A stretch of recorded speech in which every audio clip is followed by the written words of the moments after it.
What really happened with your host, Mike Rivero, because World War III is a really bad idea. Here is your host, Michael Rivero. And aloha, America, and once again, we're having sound problems. Let me fix that. Okay, there we are. Welcome to our show. It's Monday, July 3rd, 2017 here. Tomorrow's Independence Day, and we got a lot of stuff to talk about. The phone lines are open, 800-313-9443. Mike is in our control room, ready to answer the phone when you call on in. His presentations on Israel. Okay, and I'm getting a playback of my own show for some reason here.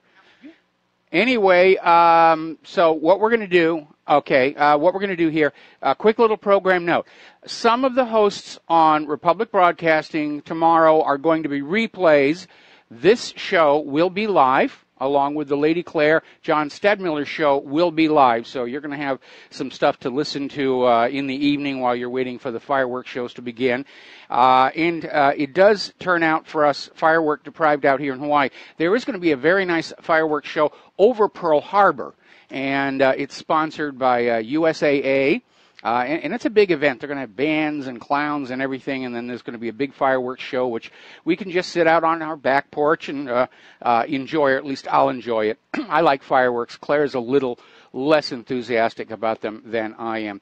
Okay, let's get into the news here today. You've probably already seen it, but apparently President Trump tweeted this video, which was put together showing him body slamming CNN at a wrestling event. Now, obviously, it's not really Donald Trump. They've laid him in there at the end to sell you that it is. But it's a spoof. It's humor, and it actually is funny. But, of course, the corporate media is out there screaming, how could you do this? This is an affront to our dignity. You have to treat us with much more respect. And I think a lot of people are just, in general, kind of laughing at the corporate media after all the huge embarrassments they've had. I saw several articles when I was loading up the website this morning. I saw several articles saying this could be the end of CNN. After all the mistakes, all the lies, all the deceptions they have pulled, nobody's going to trust them any longer. And the same is true. Excuse me. The same is true of the corporate media in general. And so they're trying to ride high on their dignity, and it's not really playing in Peoria. The New York Times came on out and said, well, that this video, it's inciting violence, and harumph. And yet, of course, the New York Times published an image of Stephen Miller's severed head on a spike. They've certainly never hesitated to show the photos of violence by ISIS in the Middle East. But, you know, when it's the corporate media, then their dignity is insulted. Apparently, Sally Cohn had literally a meltdown over that tweet. Personally, I thought it was very funny. I thought it was very, very funny here. Anyway, as we get further and further into the Trump presidency, it's becoming very obvious that there is, in the background, unseen by most Americans and certainly unreported by the corporate media, a growing pushback on a number of his policies and promises that he made during the campaign trail. We know he did set up this Vaccine Safety Commission. We know he put Robert F. Kennedy Jr., a known critic of vaccines, in charge of it, and that was basically all we've ever heard. And the last interview that Robert F. Kennedy Jr.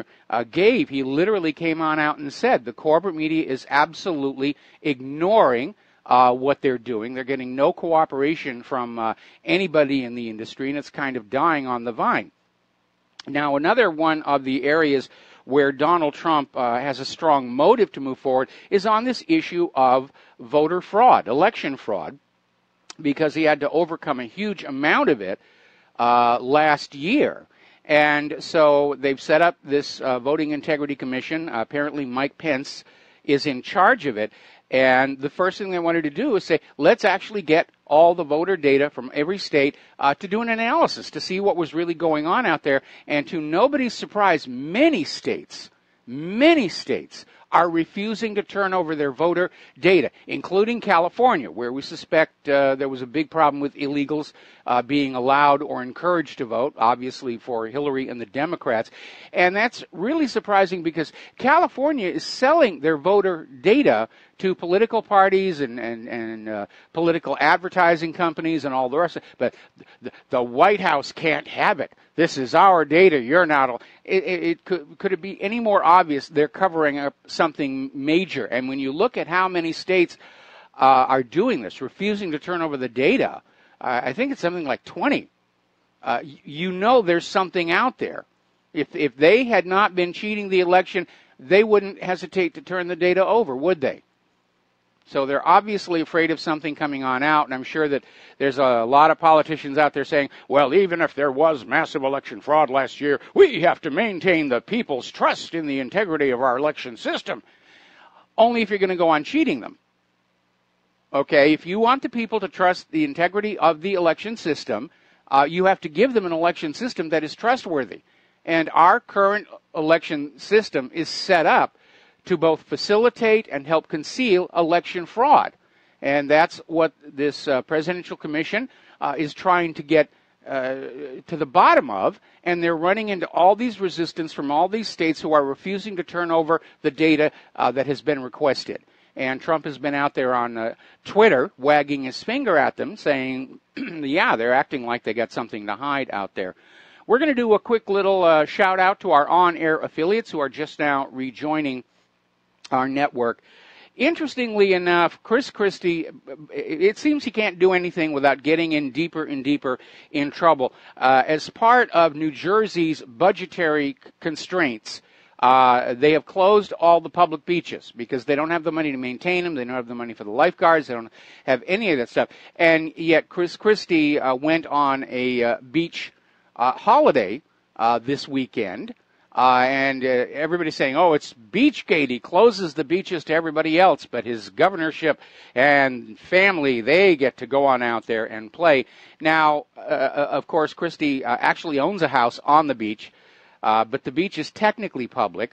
And, of course, Chris Christie's out there saying, look, I told everybody my vacation plans weeks ago, and they're just trying to fan this up to stain him. And I tend to agree. And it's not like Christie needs any help. He does a lot of his own staining here.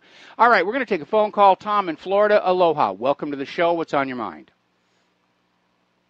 Good day, Michael. First off, talking about CNN, the Communist News Network, which they are, the Communist News Network. They should be taken off the air because they're disgusting and they're deplorable and despicable. Mm-hmm. But, Michael, I want to talk about this. This crazy white trash male shot black female to death in her car over road rage. And you're going to hear about that for the next 6 months. What about this Black Lives Matter and all the white women have been raped by black males and shot by them and all the murders that they committed? Look at Chicago right now over the weekend, Michael. There's 8 murders already. Yes. Okay? Look at what's going on in Chicago. Look, we're not even talking about Detroit or Philadelphia or L.A. I'm just talking about Chicago. And these criminal news media schmucks, I call them the schmucks, who are controlling this are disgraceful. They are. You know, they're literally trying to start up a race war, Michael. That's exactly what they're trying to do. Because if the white people actually knew what was going on, how they're getting butchered and murdered, forget South Africa. Let's look at the United States. It would be all out chaos here. But, you know, what's going on with this news media who's controlling the media, controls the mind. You got a bunch of mindless, clueless fools that are, look at these college campuses with all these lily white trash imbeciles that don't know what's going on and getting educated for what? I mean, half the people don't even know what a real job is. They have a callus on their hand. They're crying if they get a callus on their hand. It's disgusting, Michael. But, you know, I'm watching the news, and, you know, we got all this crazy stuff going on in the world with the Koreans and all this. And now, but, you know, with the way these media imbeciles are going after Trump is the most disgusting thing of all. Okay, the guy is the president of the United States, and people don't understand that. He is the president. He got duly elected. He's the president. He needs to be able to do his job without all these jerks trying to take down this country. And tomorrow is the 4th of July, Michael. My family goes back in this country 200 years. My great-grandfather fought in the Civil War. Mm-hmm. Great-great-grandfather. Okay, I have family going all the way back, and they were German-Americans, okay? You have German, you have English, you have everybody that came here, yeah, we were a melting pot, and that's a wonderful thing. But you know what? We're not even, now it's all white people are all bad. They don't even, now I'm looking at all this insanity that's going on. And it really blows my mind what's going on in Italy. Like they're bringing all these Africans into Italy. And I saw that on the news and stuff. I'm like, what are they going to do? What are they going to do with these people? Teach them how to be cooks? Make pizzas? I mean, I don't understand it. And I'm looking at what's going on in the world, and it's just a nightmare. And, going after the President of the United States like these news media outlets are doing is insanity.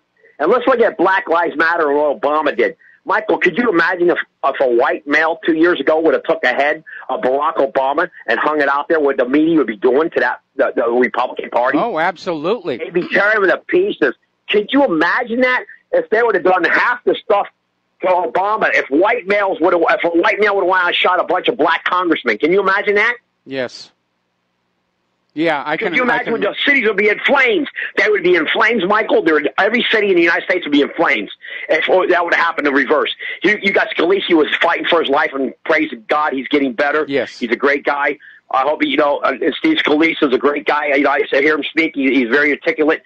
But, these criminal media swine, I call Michael, they're swinehearts. I don't know how these people ain't got in power. Look at that Rachel Mad Cow. That lady has a mad cow disease. And I mean, I had to look at her just to get a laugh at her. If I turn it off for 5 seconds, see her face, I crack up. Her face cracks me up. But it's amazing what's going on in this country. It really is. And to attack President Trump like they are is the most disgusting thing I ever saw in all the years I've been following politics. And it's very childish. It's very childish. The fact that they're using these tactics against the president tells us they have not been able to find anything real to bring him down with. I mean, Maxine Waters is back to saying he's mentally unstable. Let's take him out with the 25th Amendment. The deep state, or as I like to call them, the narcocracy, are desperate to get back in control of the White House so they can keep the cover-ups on all this drug running and gun running and covert overthrowing that's been going on for decade after decade here. And again, obviously last year I supported Donald Trump, more a case of opposing Hillary Clinton. And I will admit that I am very disappointed in some of the things that he has done or not done.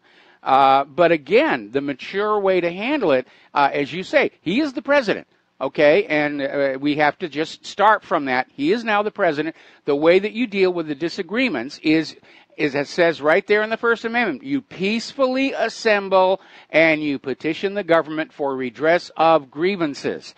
And you have a discussion. You have a dialogue. I agree with some things Trump has done. I disagree with others. And you have an adult conversation. But to go on out there with Kathy Griffin and the severed head and all this other stuff, it's Michael, not just disrespectful. It's childish. Michael, can we agree on this? Donald Trump's done some great things, and I want to point out two of them. The Kate Steinle laws got passed. He wants to sign it on his desk. He also wants to get rid of sanctuary cities, Michael. What more could that president he's done more just by those two bills than any president I can remember in 50 years, Michael.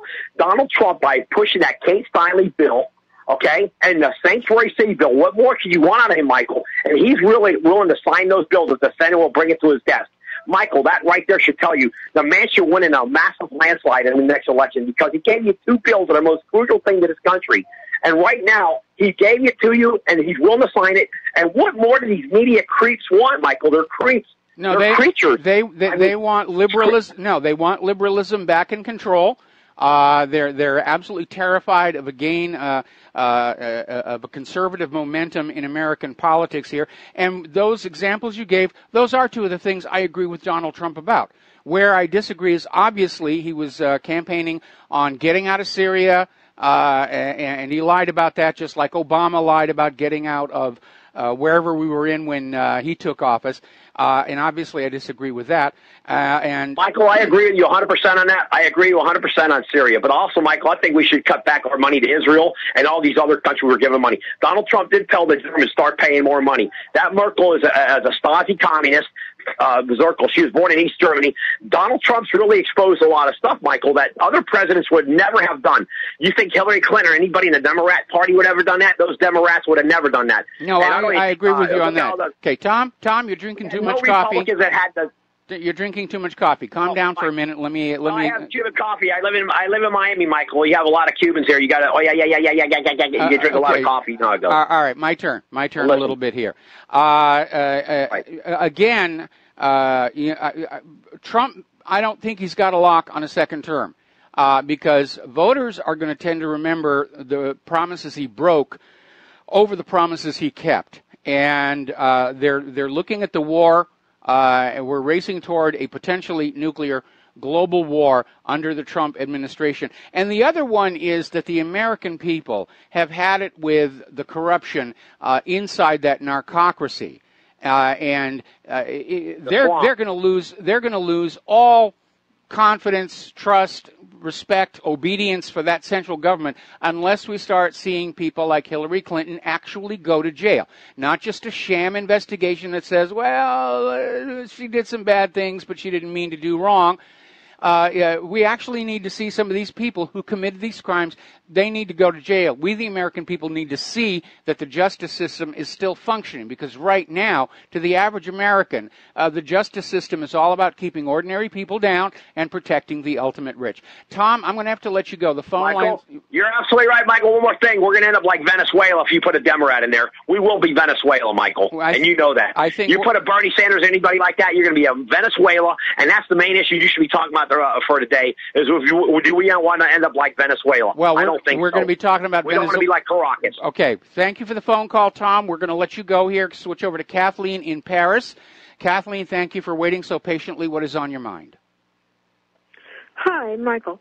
Well, I would like to go back to your opening story about having honest elections. Yes. Because, yes, we need justice. We want to see that, but we all know that having honest elections is also crucial.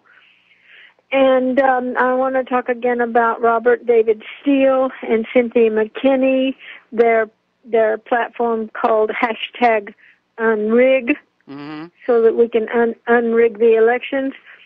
And something I read over the weekend tells me that crucial to the unrig success story is that while the legislators are home on the summer vacation, the plan is to sort of waylay them and get a promise out of them that they're going to support this honest elections bill when they go back to Congress.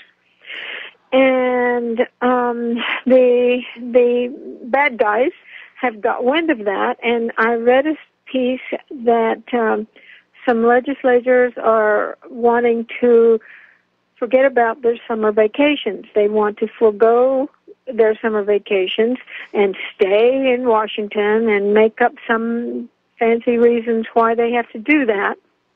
But the real reason is to undermine this #unrig plan. Yeah. And you said something about Pence was supposed to be in charge of the Voting Integrity Commission. Election. Yeah, the Elections Commission. Well, there was not proof of this, but part of this thing of no summer vacation, it could connect with Pence meeting with the Koch brothers. It very well could. See, here's the problem. We can petition our members of Congress all we want, but we have to take into account the fact that many, if not most, are holding the offices they're in because of massive election fraud. And so they like the system just the way it is. Again, we're seeing all these states that are simply refusing to cooperate with the Elections Commission, and that should signal that the problem is even worse than we imagine it to be. And again, I highly recommend this HBO documentary called Hacking Democracy, which shows how those electronic machines are wide open to fraud. And they have to go. They absolutely have to go. And I hope somebody from the Election Commission is listening to this broadcast, because I do have a very simple way to make elections much, much harder to steal. Anyway, Kathleen, we're going to let you go. We've got to take a break for commercials, and we'll be back with more phone calls after these few words. Aloha, America. Welcome back to the show here. We're going to take some more phone calls. Alex in Florida, aloha. Welcome to the show. What's on your mind? Hey, Michael, I wanted to say I loved Trump's video where he was beating CNN up. And I just want to, just something, I know people know it, but you know the press is probably the CIA and the FBI's biggest asset. Yes. If a president just does that, takes them down, that's phenomenal. I'm not for Trump's war and all that stuff, and I don't know. I think he's kind of staying away from that. I hope he is. I don't know. But if he can take the press down, the mainstream media, A+ already for what he's done. I think we should go back to the situation where there were laws in this country that limited how much media any one individual or institution could own, and that was to protect the diversity of opinion. There are laws in this country that are supposed to prevent monopolies, like the Sherman Antitrust Act, for example. But the media, ever since the first invasion of Iraq, the deal has been you report the news the way the government wants it, and we will allow you to just buy up smaller media and grow without any restriction whatsoever, so that now we have a society where everything that is on TV, newspapers, magazines, radio, goes through just 6 corporate boards of directors. That's right. And we can thank the sorry loser Bill Clinton for deregulating the media, or for consolidating the media. He sucks. That's the biggest screw over of artists ever. And independent people that basically you have to be one of their people, or they're not going to play your song, or you're not going to get major airwaves and stuff like that. Yes. That's disgusting. So anti-American and freedom, it is disgusting. Well, this. What's that? I was going to say this doesn't feel like America anymore. I mean, I'm old enough to remember a very different America, the one I grew up in. And what we have today is nothing like that, with all this spying on the people by the government, and the attempt to disarm us and render us into a totally helpless captive population, massive election fraud. And I know there's always been election fraud, but it is clearly out of control right now. That's right. And the lady before me, the caller, was talking about unrigged.net. The website's unrigged.net, and we really need to support that and spread the news that we do need honest and fair elections here. And it's disgusting that there's 20 states that aren't turning over their voter rolls. It's communist. They're Marxist. Yeah, well, yeah, absolutely. The globalists they're socialistic by nature. That's what they're heading to, is a global socialist state. The government and the elite own everything. You spend your life working to pay them rent for the privilege of being allowed to live. And it really does kind of, again, it's not what America is supposed to be.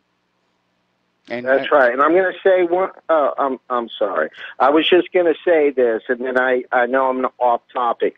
But do you see where WikiLeaks released the email showing where Mueller was the one that was appointed by Hillary Clinton to deliver the uranium sample to Russia? Yes, I did see that. We reported on that a few weeks ago, I think.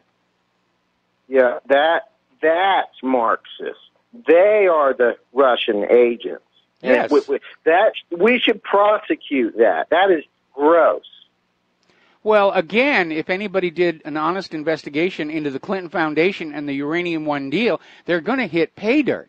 And that may be the reason why Hillary's people are so scared. They're thinking that sooner or later Trump is going to realize there's something there, and he's going to sic his attorney general after it.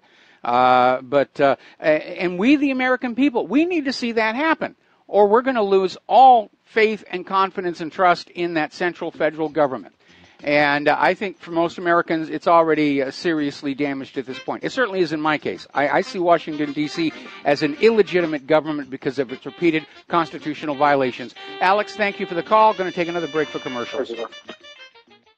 And aloha, America. Welcome back to the show. We're going to take one more phone call, then we're going to go back and do a little bit more news. Dustin in New Jersey, aloha. Welcome to the show. What's on your mind? Yeah, hi, Mike. Hey, they lifted the tidal wave alert after Chris Christie stepped back out of the water. Okay. Well, that must have been very frustrating for him. You know, Greenpeace keeps trying to put him back in. Hey, Mike, I got to disagree with a couple of your callers. The one who said, if we let I'm a Democrat, I voted for Trump, but I'm against all the wars, I'm against the bailouts and the banks and all that, and like he said, if they let another Democrat, it's not, people are missing the point. Globalism is the religion. There is no party. Yes. They're all having the same party. You know what? People don't understand that. There is no parties. The party is globalism, neoliberal Marxism. And we got to get out of this left-right Republican, Democrat, because all it is a divide and conquer scheme. You got globalism, and that's it. The neoliberal market. That includes John McCain, Lindsey Graham, yes, George Bush, and the rest of them. Well, the two-party, the reason we have a two-party system was because the U.S. government used to criticize the Soviet Union that there was really only one political party that you had to be a member of and support. And so they would always say, well, we have two parties, so we've got freedom of choice here. But the reality is when the United States was founded, there was no limit or restrictions on the number of political parties you could have. If you got enough people together and you'd say, all right, we're going to form a new political party here, we're going to run our candidates for the various offices. The reason we slowly evolved to a two-party system is it's less expensive for the big money players to bribe all the candidates. In the earlier system, a rich person would have to contribute to 8 or 9 different campaigns in order to control to bypass the will of the voters. Today, it's only 2. And Mike, I was thinking about this, and correct me if I'm wrong, but I think after the Civil War we became an empire, because basically you had all these individual states, and they created one big monopoly, one big conglomerate to take over them all. Yeah, so that was absolutely. I mean, the Civil War was really about the right of the separate states to secede, and Lincoln didn't want the South to go away because back then the majority of tax revenues were coming from those southern plantations. And so Lincoln used the issue of slavery in what was essentially a war to reconquer the South. And then if you look at all the amendments to the Constitution that were passed immediately following the Civil War, you're seeing the very nature of that central government being re-engineered to centralize power and authority. And then I got another complaint about another caller. He said, it was Hillary and the Democrat that sold the uranium one to the Russians. The Russians are not the problem. I don't care if they buy up partial company here. They're not the enemy. They're nationalists. They're not communists anymore. People don't. This whole Russian thing. People got to realize it. The Russians are nationalists, like Trump is. Yeah, Trump does some things wrong, like dancing with the Saudis. I had to disagree with that one.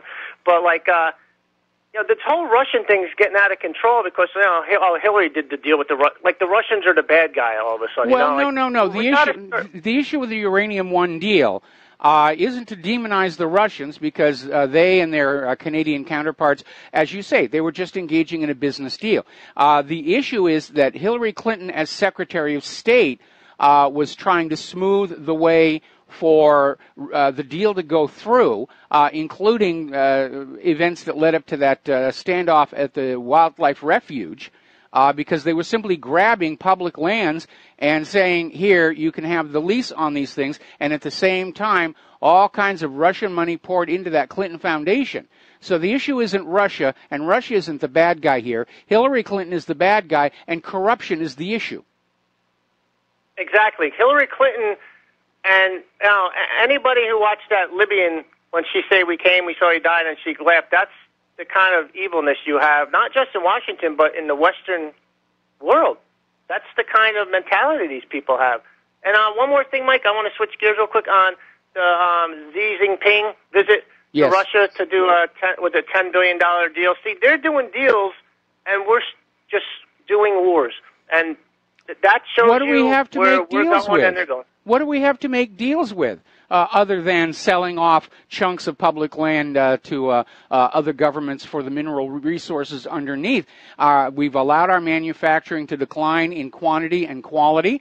The world now sees American manufactured goods as poor performing and way too expensive, and they're looking at other suppliers, and that includes our weapons contractors as well. And nobody wants America's agriculture anymore because of that GMO disaster. And so the United States has nothing to make deals with, and that is probably the biggest single problem Donald Trump is facing right now. Previous administrations have left him nothing to work with. It's just, we said this before, we're a welfare and a warfare state, not just us, the EU, NATO. It's the end of the past. We're the past, and the future is Eurasia. We said this before, 65% of the population's over there. And a lot of them, most of it's not middle class. And when it is, look out, because that's where the that's where the gold's flowing to. Yes, absolutely. You know? And that's where the future's at. And we're dying, just look around look at the West. It's on fire. We're a dying empire. There's no question about that. We've drawn parallels between current events in the United States and events leading up to the collapse of the Soviet Union and also the Roman Empire. The signs are all over the place. And we keep talking about, why isn't the government doing something about all the phone scammers? Why isn't the government doing anything about the malware? Well, it may be that everybody inside the government and Wall Street has come to the conclusion that there is a final collapse of the United States coming, and their attitude is, well, I'm just going to make as much money as I can here before the party ends. And so they're out there making deals. They're forcing you to buy products. They're grabbing money left and right like crazy. They're not taking care of the nation because they know it cannot be saved. Yep, they'd rather expand and keep the empire the way it is than reducing the empire. Basically, they're going to lose everything for trying to get a little more. That's it. Thanks, Mike. Yeah, I agree with you on that one. I really do think we're going to lose this war, and I really do think it is almost inevitable it will go nuclear, because when the U.S. and Russia and China are directly engaged, whichever side feels they are starting to lose the conventional war, they're going to start launching missiles. All right, so anyway, thank you for the phone call, Dustin. We're going to let you go here. Now let's go back and poke fun at the corporate media. And CNN, once again, has a little bit of egg all over its logo, specifically Jake Tapper. And Jake Tapper basically got on his show with a claim that the White House, or Trump, were trying to blackmail Joe Scarborough by telling Scarborough and Mika Brzezinski to apologize for the negative coverage or suffer a National Enquirer expose on their lives. And Jake Tapper held up what looked like a cover of the National Enquirer to illustrate the magazine's salacious content. There's only one problem. The cover was a spoof. It was a parody. It's never actually been on the National Enquirer, and of course, the headlines that were on there were way, way, way over-the-top nonsense. And so, once again, it's another embarrassment for CNN. And over at the White House, one of their aides, Sebastian Gorka, was being interviewed Sunday, saying the fake news complex is collapsing. The corporate news media are losing influence. And he's looking at the recent resignations at CNN, the cuts at the New York Times, and he's absolutely right. And they did it to themselves, and I have no sympathy for them whatsoever. All right, let's move on over here to the war zones, emphasis on the plural. Apparently in Syria, ISIS is pretty much collapsing in eastern Aleppo, and the pro-government forces are making tremendous, tremendous gains there. And interestingly enough, Syria has declared a ceasefire across all of southern Syria. And apparently the Al-Qaeda groups down there have suffered such heavy losses, they're willing to go along with that. And Assad has been very generous with the ceasefires and the amnesty, and a lot of these U.S.-backed groups are starting to abandon the U.S. and accept the amnesty. They go up to the Syrian authorities, they surrender their weapons, they promise they'll be good from now on, and they're just allowed to go. Now, Rex Tillerson is out there with a very odd comment. He's now out there saying Russia should decide the fate of Syria's President Bashar al-Assad. Now, this is just a continuation of the flip-flopping that we have seen trying to justify what's going on in Syria. When it first started, it was all Assad is a tyrant, he's a dictator, he's gassing his own people, he's dropping live kittens into blenders on puree and whatever other nonsense they could come out. Then they flipped and they said, well, we're not really in Syria to get rid of Assad, we're there to fight the war on terror against ISIS and Al-Qaeda. And, of course, then we had all that evidence that surfaced that the U.S. was actually supplying ISIS and Al-Qaeda with weapons and materials smuggled from Libya following the takedown of Muammar Gaddafi. That's in some of these Clinton documents that have been released by Judicial Watch or leaked through other sources. So it's a done deal. Then they went back, Nikki Haley went up to the UN and said, well, no, we're now back to insisting Assad has to go. And so now Tillerson is saying, well, it's up to Russia. No, it isn't. It's up to the Syrian voters. And it always has been. Now, a lot of people are obviously very concerned that there's going to be a new false flag gas attack inside Syria, at which point the United States can get back on its soapbox and say, Assad must go, he's evil, he's terrible. And apparently Russian experts are concerned about the arrival of another U.S. carrier group off the coast of Syria. This is, I believe, the George W. Bush, or H.W. Bush, rather, that is arriving actually probably there right about now. And this gives the U.S. a whole bunch of weapons to go on in and start bombing Syria again with that next gas attack. And I imagine it's going to happen very fast. Gas attack, weapons are flying before anybody can stand up and say, wait a minute, we have been faked out on this so many times. How do we know this is not a false flag? Well, too late, we just blew up Damascus. Flattened the place, Assad got killed. Our bad.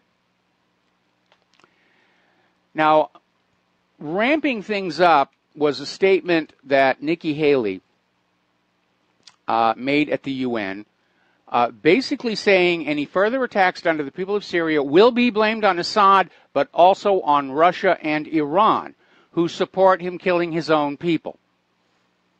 So now they're basically talking about going to war against Syria, Iran, and, insanely enough, Russia, with the next false flag attack. And it could happen as early as tomorrow, because if it happens as fast as I think it's going to happen, report of a gas attack, weapons get launched. They'll do it tomorrow when most Americans aren't really paying attention. And by the time we come back to the regular news on Wednesday, it'll be a done deal, and yeah, we finally resolved the situation in Syria, on to Iran, and on to global conquest. Apparently, Illinois' Representative Adam Kinzinger, in a recent interview, said sooner or later we will strike Assad militarily. So it's like this big inside secret. Yeah, we're going to have a war in Syria.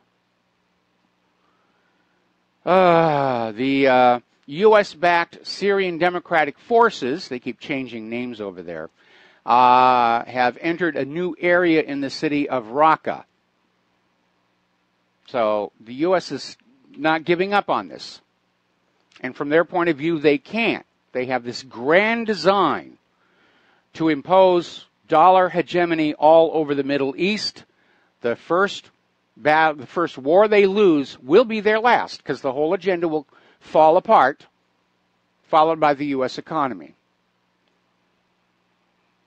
Now, over in Mosul, the city is basically in ruins. There are videos and pictures that are coming on out, including a landmark historical mosque blown up by ISIS, which is weird. I thought these guys were supposed to be Islamic. But they blew up this monument there. And future history is probably going to look at what the United States did to Mosul and equate it with the Hiroshima-Nagasaki nuking, the firebombing of Dresden and Tokyo, Japan's rape of Nanking. These are war crimes that are being committed. They're destroying the place. Reminds me of some political speak that came on out during the war on Vietnam, where the allegations of the My Lai massacre were starting to come on out, and somebody said, well, we had to destroy that village in order to save it, which sounds kind of bogus until you realize the village had to be saved from the North Vietnamese, and if we can't have it, nobody can have it. Some of the thinking behind our clearly disjointed and uncoordinated foreign policy. Now, Russia is gathering evidence documenting the use of foreign weapons by the terrorists in Syria. And, of course, we've always been hearing about these abandoned ISIS bunkers, and they go on in and they find U.S. and Israeli weapons. Russia is now basically pulling that all together. They're going to present it to the United Nations and basically say, this war in Syria is not an organic revolution by rebels. This is being stirred up from outside, which will surprise nobody. But it is important to officially document this and put it before the United Nations Security Council, at which point Nikki Haley will stand up and go, veto, veto, veto, veto. We veto any actions against us. Now, as you know, Israel has been targeting Syrian army positions 6 times so far now, always blamed on an errant projectile. Oh, a bullet came our way, boom, they're going to attack the Syrian forces. The latest attack, though, appears to be in response to the terrorists' heavy defeat at Al-Baath. And there was a huge battle there, and the Syrian forces prevailed, and Israel goes on in and attacks the Syrian forces. So it's pretty obvious what's going on. All right, we're going to take another break for commercials, and we will be right back after these few words. And aloha, America. Welcome back to our show here. We're talking about Syria. We're talking about Israel. And Israel's defense minister issued a warning to Syria and Lebanon, don't test us, rattling the sabers out there. We will not tolerate any spillover into our country, and this was immediately followed by an Israeli army unit crossing into Lebanon, just to show that they could do it, apparently. And they crossed the blue line on Lebanon's southeast border, and then later in the day, they just turned around and went on home. And Israel is constantly violating Lebanon's borders with military forces. Maybe they were hoping Lebanon would shoot at them and they would have an excuse to start another war there. Now, last week we were talking about how the top commander in the Iraq-Syria conflict, top American commander, was out there saying, well, even if ISIS is removed from Syria, we're going to keep our U.S. forces there because they'll be leftovers, there'll be guerrillas, we're going to have to hunt them all down, plenty of work to do for us over there. And now is basically saying that even though Daesh is falling in Iraq, the U.S. will stay in Iraq. And neither the government of Syria nor the government of Iraq really want them there. But this, again, U.S. imperialism all over the place. Now, again, everybody knows who the aggressor is in the current wars. Everybody is trying to boost their defenses to deter an invasion. And Iran has just allocated $300 million to strengthen its missile potential. They're to counter threats from enemies, which is very real. And it is amazing to see the United States, which is carrying out all these invasions and coup d'etats around the world, out there screaming about other countries having weapons with which to defend themselves. How dare they build weapons to keep us from walking into their country? Don't they understand the rules that we just made up? Apparently not. Okay. Now, as you know, things are very tense over in Qatar. And the original Saudi deadline expired today, Saudi Arabia has given Qatar 48 more hours to accept the demands. It's not going to happen. Statements from the Qatari government are saying they're just going to withstand the isolation. They'll find a way to get on by. And the fullest of demands is still not out there, but the two that are known are severing relations with Iran and shutting down Al Jazeera, which is a very professionally run organization. They're far more credible and trustworthy than anything in the American corporate media, and that's why they want them gone. Because Al Jazeera is reporting when Arab leaders in the region do bad things, and Arab leaders don't really like to have to deal with that. All right, we're going to take a break for station identification. Join us on the air, 800-313-9443, and we'll be right back. And aloha, America. Welcome back to the show here. Hour number 2. The phone lines are open, 800-313-9443. And basically, Donald Trump is trying to get somehow back in control of events in the Middle East. He's apparently working the telephones, trying to get everybody to calm down, especially over Qatar, because we have a military base there with a lot of Americans on it, who could very quickly be put in harm's way if Saudi Arabia does go ahead and invade. Meanwhile, Egypt has said they will refuse to participate in a military operation against Qatar.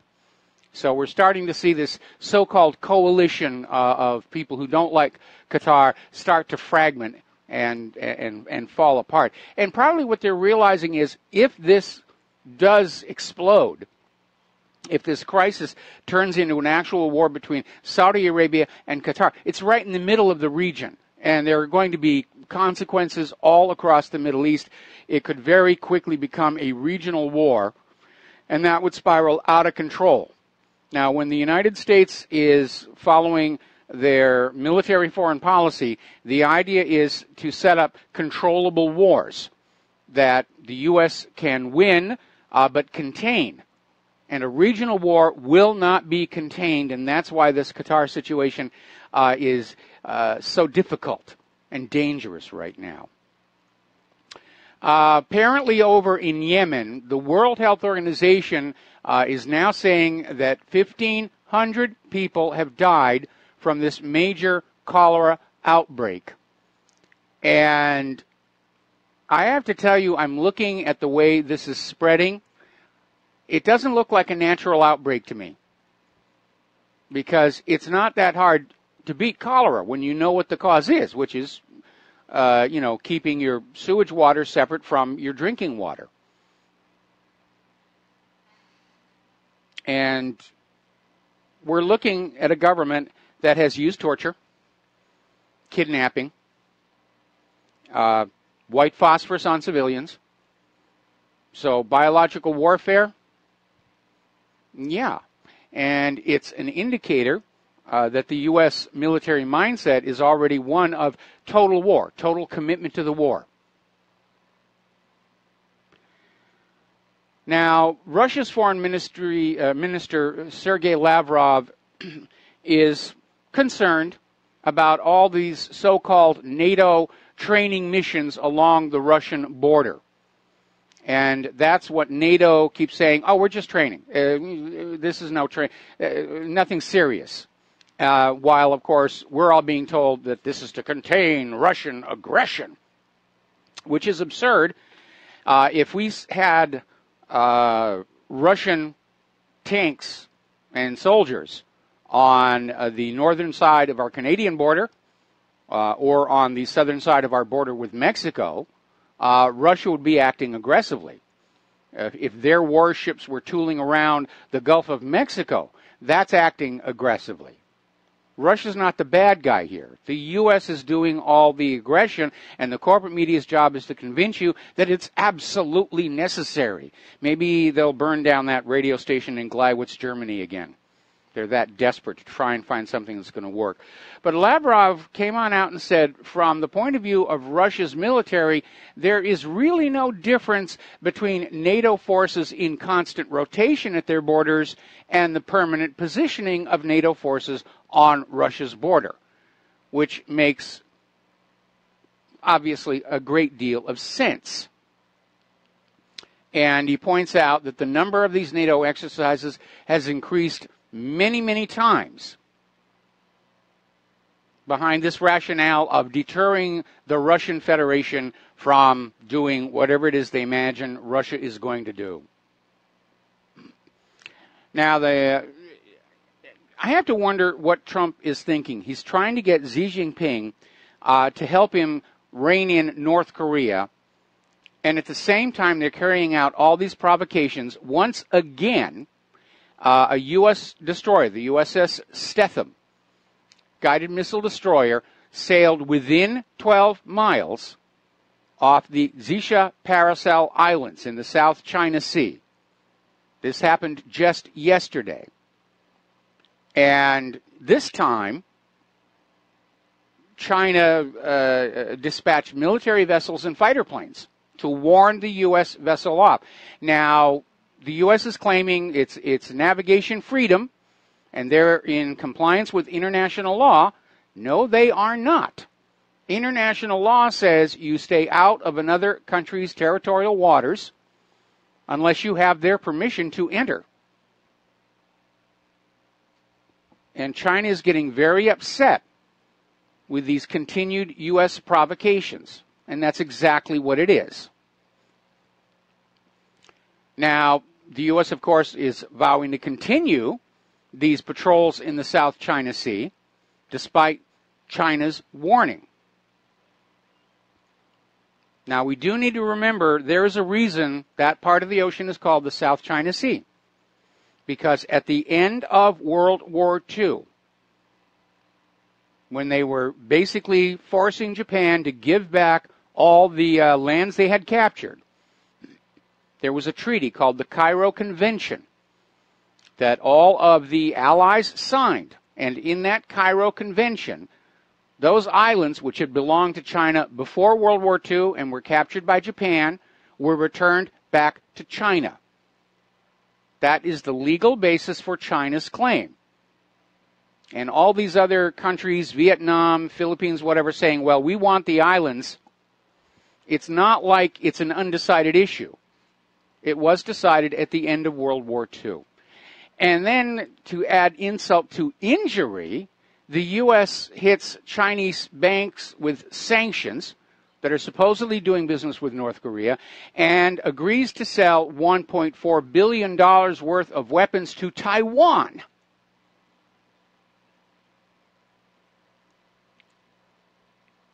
It's almost enough to make me wonder if there are two Donald Trumps.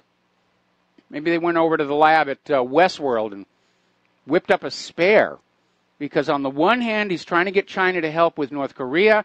Then they turn around, send the warship through China's territorial waters, sell weapons to Taiwan, which China is going to be furious about, and they start slapping sanctions on banks in China doing business with North Korea.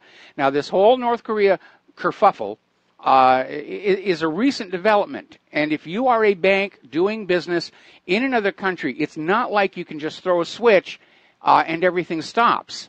It takes time to unwind your investments and obligations in that other country. So these sanctions are very, very gratuitous. And again, it just feels like, they're goading China. At the very time they claim to need China's assistance to control North Korea, they're goading China. We're going to do a shout-out now to our on-air affiliates who are just now rejoining our network. Now, down in Venezuela, as you know, Venezuela has been the subject of much U.S. skullduggery over the years, going back decades. The United States loves to mess about South America. And as you know, Venezuela right now is in serious, serious economic trouble. So we have this article here that came out of Global Research about the deliberate planting of the idea of regime change in Venezuela. And they're using the same old excuses. Oh, it's human rights violations. It's all this horrible stuff. It's a replay of what they did up in Kiev, in Ukraine. And they may this time add a new excuse because Donald Trump is planning a new war against drugs for Central America. And in this case, they're talking a military response to the violence in Central America. Been there, done that. It's a disaster. The reason Central and South America are in such turmoil is because of United States covert actions to destabilize governments and bring them under U.S. control. Chile in 1973, perfect example. They brought down the government of Allende, democratically elected leader, and they put in the dictator Pinochet. And look at all the horrific suffering caused by that. Same thing in Iran in 1953. Brought down the democratically elected Dr. Mohammad Mossadegh, imposed the Shah of Iran. And how many people suffered in Iran until the revolution of 1979? So Trump is now thinking about sending military down to Central America in the war on drugs, probably just as bogus as the war on terror. Now, as you know, China is pushing a new major infrastructure investment called the One Belt, One Road. It's seen by many as a reactivation of the ancient Silk Route. They're going to have some trouble getting through Afghanistan on that one. But all of a sudden, we're starting to see terrorist incidents by ISIS along China's One Belt, One Road. What happens when ISIS shows up someplace? It signals an eventual U.S. attack. Oh, we're not blowing up the One Belt, One Road. We're after the terrorists here. We just have lousy aim like we did over there in Syria. Now, getting on to North Korea, the representative of the North Korean Peace Defense Committee is asking the United States to dismantle the United Nations command in South Korea, saying that it is illegal. And the declaration states that in July of 1957, the United States brought its troops under the control of United Nations Command in South Korea and tried to create the Asian version of NATO, which, like the European version, is just a mask for imperial ambitions. And apparently the UN command in South Korea was labeled as a Cold War legacy and an instrument of aggression. Gee, you think? Yeah.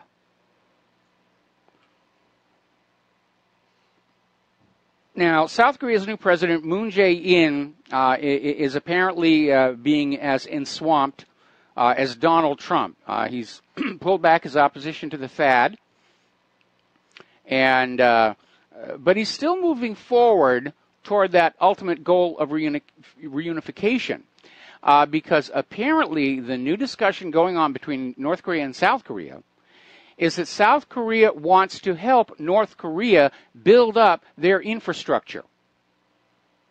And they want to start doing it now because that will decrease the cost of reunification in the future. They're still on that track. They want to reunify the way that Germany did.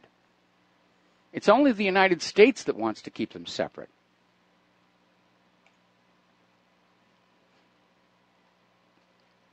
Now, the United States never won the Korean War. It came down to a stalemate. And maybe all of this hostility to North Korea is just childish desire for revenge or vindication. This is a very alarming article. It's coming out of Asia Times.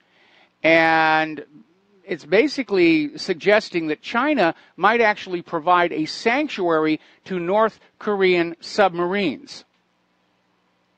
And again, this seems like an intention to link North Korea and China. And I think one of the dumbest things the United States could be considering doing is going into North Korea and then continuing on into China. And I've been feeling all along that all of this saber-rattling over North Korea was an attempt at getting a back door into a war against China. Because remember, the ultimate goal of all of these wars is the return of U.S. dollar hegemonic domination of the world's economy. And the two things that are standing in the way of that are the Russian ruble and the Chinese yuan. More and more countries are using those currencies for cross-border trade and banking because those currencies are considered trustworthy and reliable. And the U.S. dollar is already starting to lose value from overprinting to prop up Wall Street. Before they admit failure, they will print the dollar into utter worthlessness, like happened down in Zimbabwe, where people were walking around with paper notes in their pockets that said $100 trillion. And they were utterly worthless. They were being sold as joke items over on eBay. Now, Britain has launched a new aircraft carrier, and apparently, like the Gerald R. Ford, it's got a lot of high-tech whiz-bang that isn't really working, and Russia is describing the new aircraft carrier as a convenient target and pointing out correctly this carrier is designed to use the F-35 strike fighters. And it's got lots of problems. It is years behind schedule, billions over budget. And, of course, the larger issue is, are aircraft carriers still a valid form of warfare on the seas? Or are they obsolete sitting ducks in the new naval environment with hypersonic, artificially intelligent cruise missiles?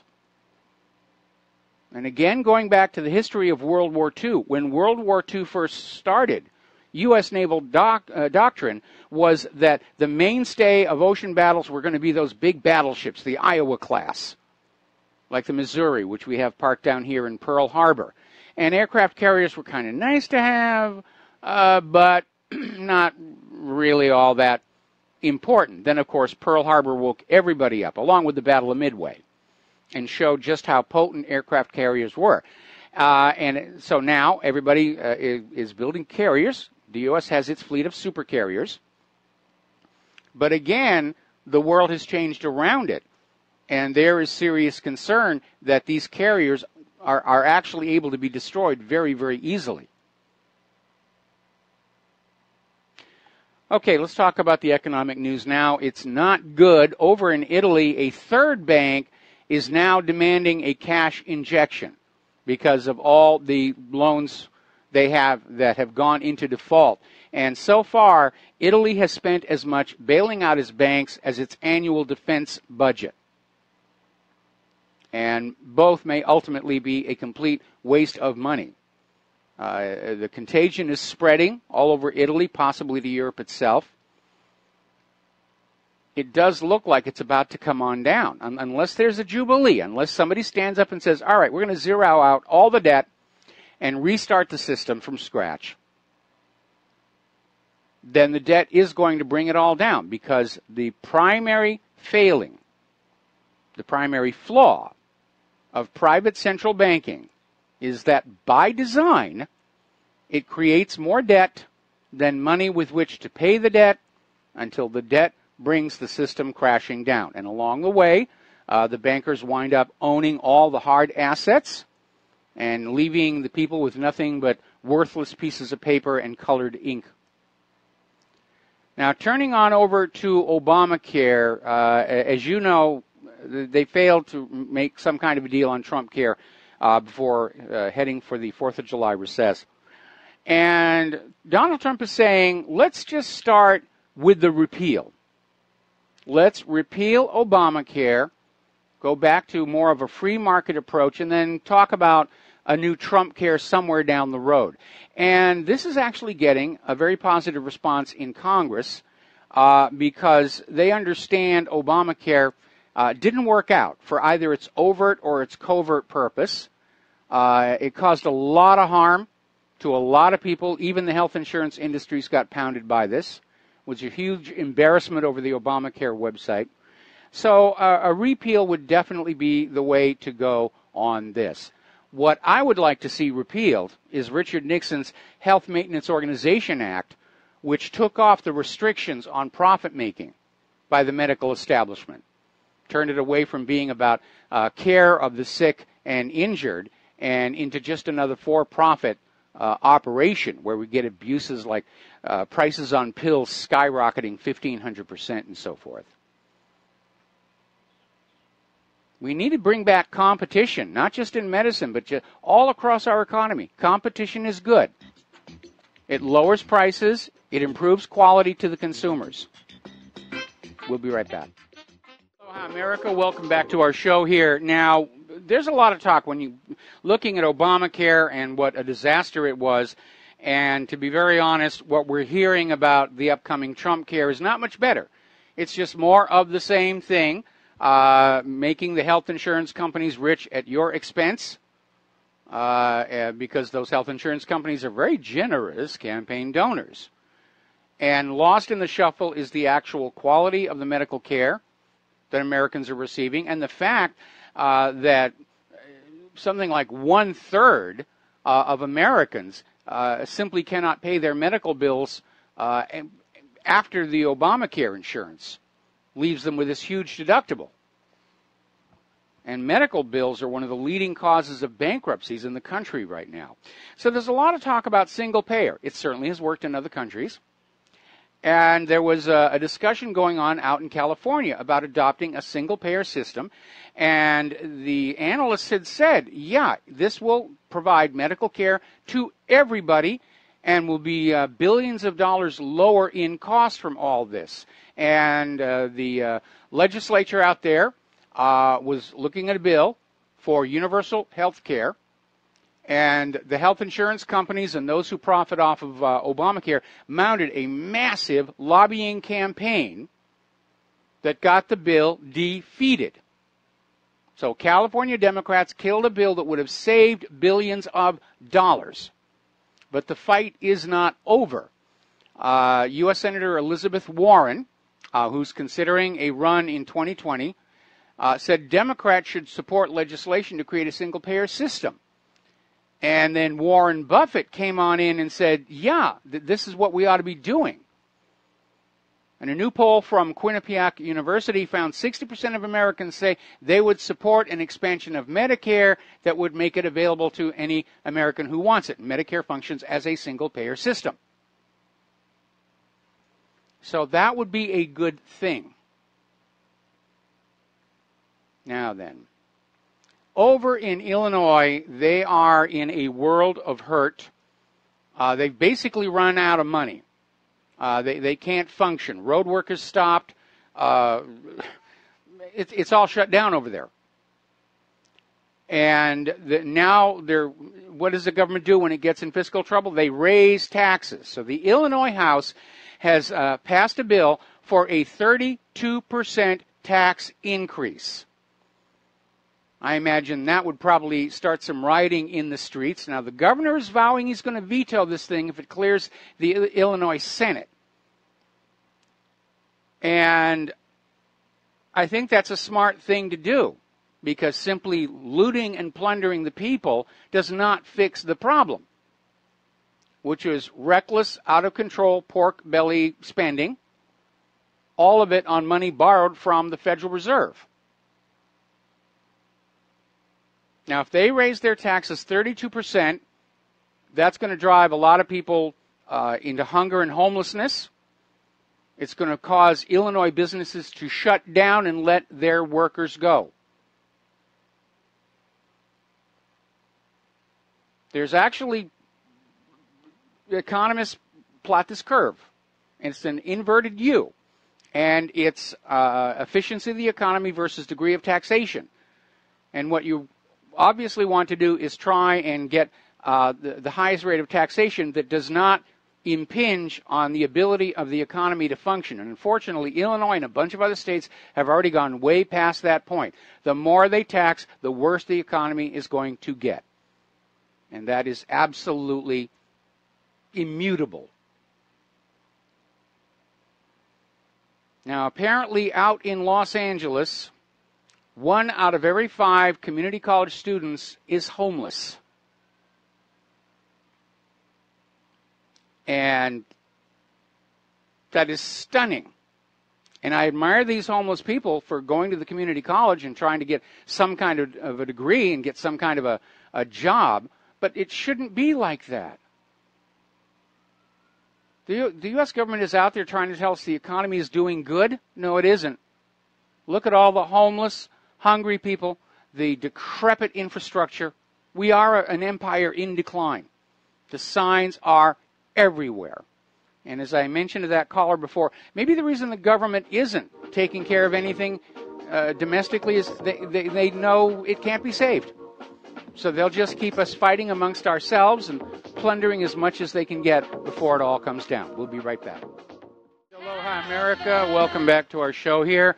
And a little bit of an update on this Vote Integrity Commission. It is now 29 states, more than half, who are refusing to cooperate with the Voting Integrity Commission.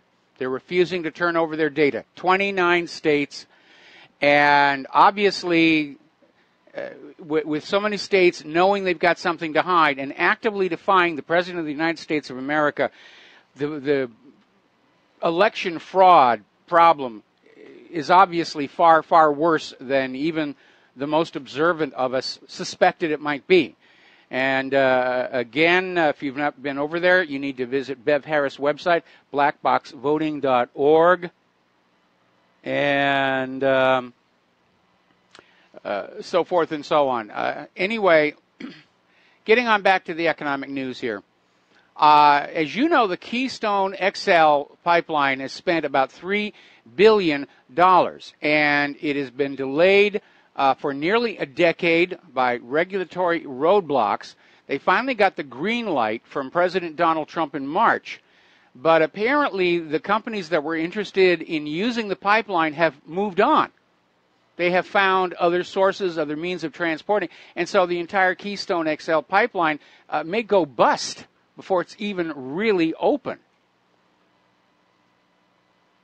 Now, over in Europe, the battle is still joined between the Brexiteers and the Remainers, and Richard Dawkins has ignited quite a bit of an outrage by coming on out and saying that the British voters are not qualified to vote on Brexit. You people are all stupid. We can't leave these decisions up to you. Well, in a democracy, that is exactly what you do. And if the voters go a direction that the politicians don't like, too bad. Regnat populus, the people rule. And obviously, Richard Dawkins has ignited quite a bit of fury. He's now being seen as an elitist, along with being a hardcore Remainer. I have a suggestion. Move to Europe. You like all the refugees and all the violence and all the deterioration, you know, move to Europe. Just go by yourself. Don't start making these decisions for the British people. Now, interestingly enough, there actually has been a second referendum on the Brexit, and it was very much unreported. Apparently, there was an amendment to the Queen's speech to keep Britain in the single market and customs union, and it was defeated by 322 to 101 votes, with 49 Labour rebels voting for it against their leadership's view. So there actually has been a second parliamentary vote on leaving the European Union, and they are leaving the European Union. Now, as you know, there's a growing problem all over Europe with the no-go zones that have been so taken over by the Muslim refugees that even the first responders don't want to go there. Up in Sweden, they've actually started closing police stations because the police don't feel safe actually going to their own police station in these no-go zone areas. And these no-go zones are flexible. Their borders are changing. They're growing as more refugees pile on in. So over in Paris, somebody has put together a smartphone app that shows you a map of Paris and where the no-go zones are, so that as you're traveling around Paris, you will know to stay out of these very problematic areas. Now, Italy is overwhelmed. They've had 13,500 African migrants arrive in the past 2 days alone. It's just insane. Germany and Italy are meeting for emergency talks because the EU migrant crisis has reached the boiling point. The citizens of all these member states of the European Union, they're fed up. They've had it. They've had it with the out-of-control crime, the sexual assaults, and mostly they've had it with a government and media that is trying to convince them this is really a good thing, you're just being racist, and no, that's not what's happening. Because migration is a filtering process. You're not getting the people who were successful in their home country. You're getting the ones who couldn't make it. You're getting the ones who are fleeing prosecution. You're getting the ones who have serious illnesses they're hoping that some European member state with a socialized medical system will take care of. So more and more countries are starting to tell Brussels to just go jump in a lake. You know, hit us with sanctions. We don't care. That refugee crisis, the attempt to blur the ethnicity and identity of the European people. And by the way, apparently some memo got leaked out from one of the governments there that said, flat out said, the refugee crisis is destroying Europe. And by that they mean the European identity. And that's what all of this stuff has been, an attack on our identity, an attack on who we are. Now, President Trump is celebrating the passing of Kate's Law, and he signed that one and the No Sanctuary for Criminals Act. They were passed by a bipartisan majority of congressmen. It's on to the Senate, and then hopefully President Trump's desk. And I don't think they got to that before they went on the recess for July 4th. Now, Kate's Law is named for a victim of an illegal immigrant who had been deported something like 6 times. And he would just walk back on in, and they would deport him again, and he'd just walk back on in. I think it's time to have the Customs and Border Trebuchet. Just fling them back over. Longest distance, highest bounce wins. Or we'll get the pumpkin chunker people out there with those air cannons. You're an illegal immigrant? Here, step into this thing. Poof. I'd pay good money to see that. I really would.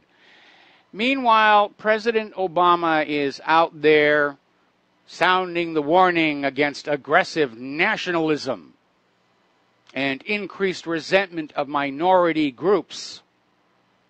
And he didn't mention Trump by name, but certainly seemed to be aimed at him.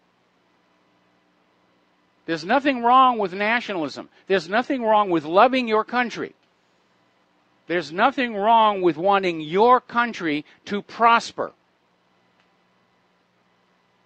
Only to the globalists, to the New World Order, is love of your own country seen as a bad thing.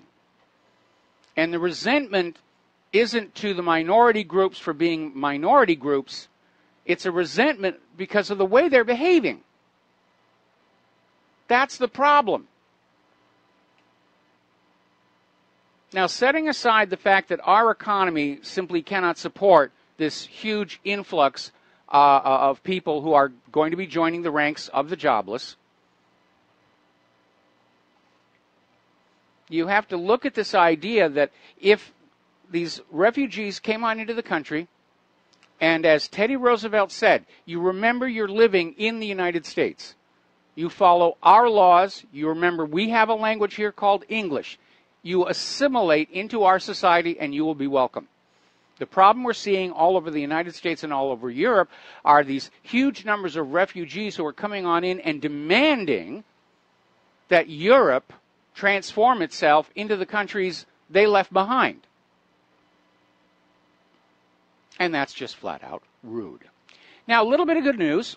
Over in New Jersey, the state's Department of Homeland Security is now officially listing Antifa as a terrorist group. In fact, they describe them as terrorist extremists. They're still being allowed to operate all across the rest of the United States, of course. But that's a good step for New Jersey to take here. Okay, interesting story. This came out of Global Research up in Canada. And what it basically amounts to is documents have surfaced undermining Kiev's official story regarding the downing of Malaysian Airlines Flight 17. Kiev has maintained they had no military forces anywhere in the area, therefore by default it was those evil Russians who shot that poor plane down. But apparently journalists have obtained a map and a flight plan that was issued and signed the day before Malaysian Airlines Flight 17 was shot down by the pilot of the 299th Tactical Aviation Brigade, Captain Vladislav Voloshin. And we've heard that name before. The plan was also approved by the commander of the A4104 military unit, Colonel Gennady Dubakiv. So yes, there were Kiev warplanes in the immediate area of Flight 17. And I still think they were trying to shoot down Vladimir Putin's plane. His presidential jet is painted very, very similar to the Malaysian airline livery, and it was in the same area at the same time. And there was that one story about how one of the pilots who got back from this now confirmed Kiev air mission got out of the cockpit screaming, "I hit the wrong plane, I hit the wrong plane."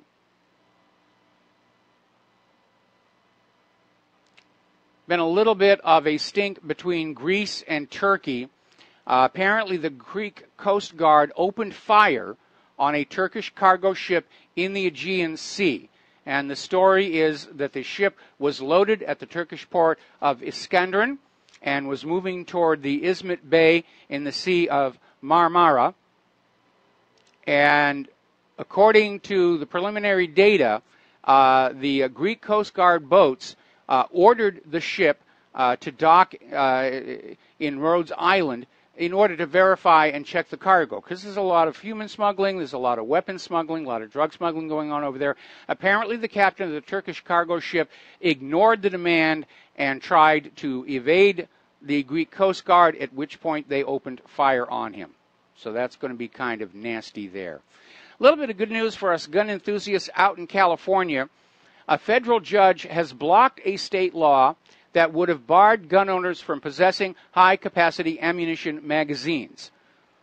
Now, U.S. District Judge Roger Benitez down in San Diego ruled that the ban approved by the legislature and voters last year takes away gun owners' Second Amendment rights and amounts to the government taking people's private property without compensation.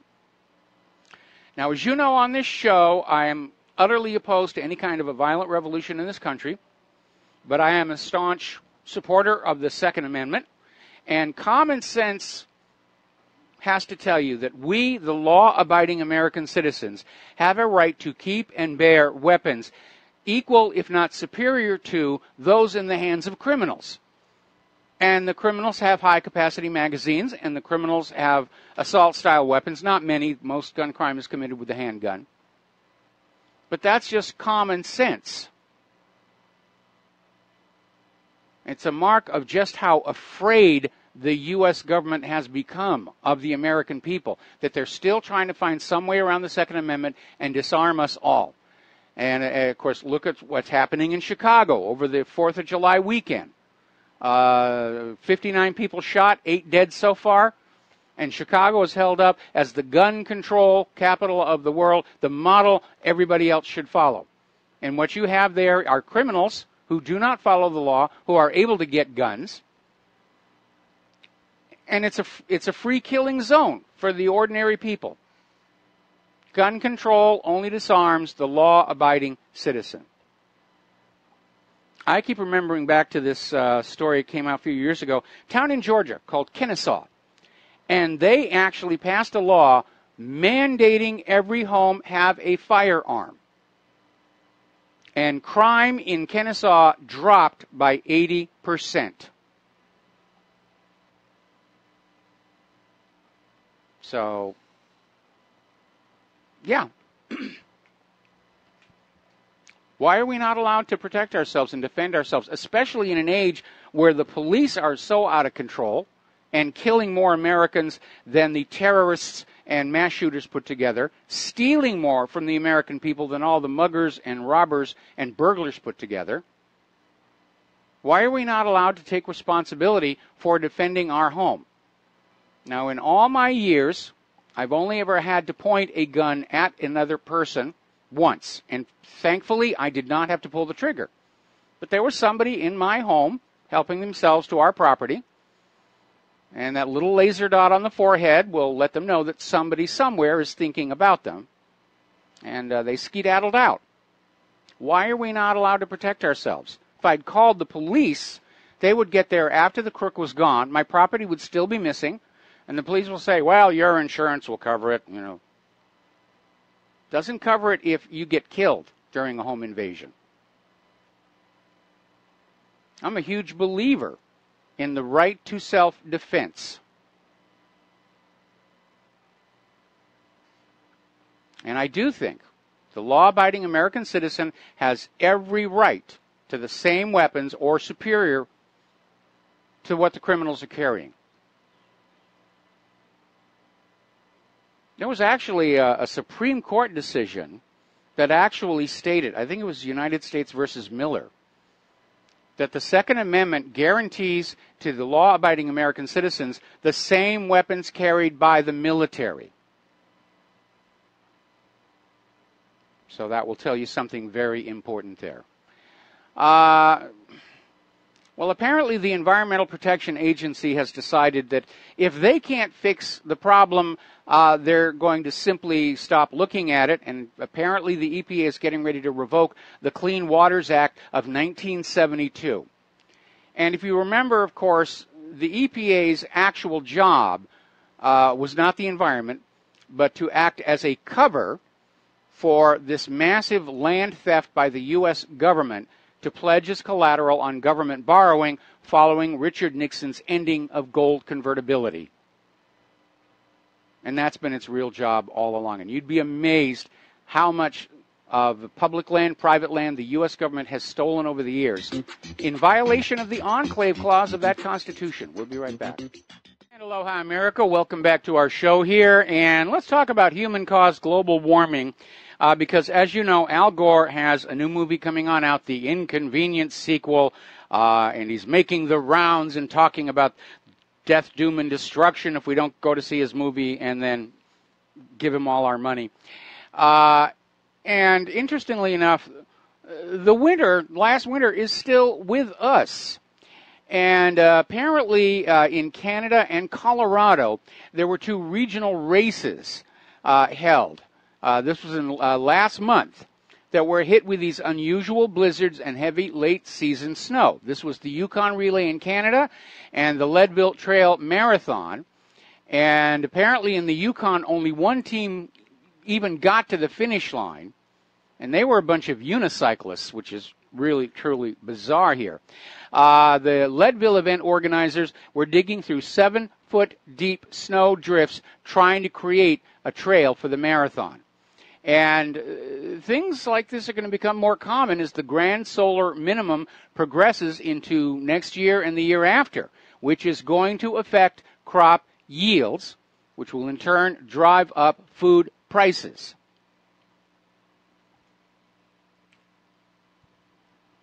By the way, if you are in California and you are a skier, the slopes are still open. They're going to be open until next month from the huge, huge, heavy buildup of snow over this last winter. Now, getting on back to the issue of reduced crops, this is an interesting article that came out of the Daily Mail about how the killer winter took a harsh toll on America's wildlife, and experts are revealing that the western United States experienced huge losses. Apparently, all the fawns in one Wyoming deer herd, dozens of endangered bighorn sheep in California, and this is being reported across Colorado, Utah, Idaho, Oregon, and Washington. And they're all reporting higher losses of animals in the wake of one of the coldest and snowiest winters in decades. Boy, do you remember back in March of 2000? The banner headline in the Independent, "Snowfalls are now a thing of the past." Oh my goodness, the government and the corporate media were lying to you. And they absolutely were. It's just another scam to get your money. Everybody's always asking, why doesn't the government do something about the scammers? Why should it? It's a scam itself. That's what they've been doing to you, the American people, all along. Scamming you. And human-caused global warming is one of the biggest ones out there. And anybody who says there's no such thing as a conspiracy by the government and the media to defraud the general public, we got one right here, staked out on the ground for you to study and hopefully learn from. That, yes, you get lied to on a regular basis. Americans are the most lied to people on the face of planet Earth. Okay, there's the music. We're going to take a break here for station identification, and we'll be right back. Aloha, America. Welcome back to our show, hour number 3, and the phone lines are open, 800-313-9443. We have a caller waiting on the line. I'm going to ask you to wait a little bit longer while I finish up with human-caused global warming. Interesting article out of NoTrickZone.com where, according to recent research, humans are not the primary drivers of carbon dioxide concentration changes.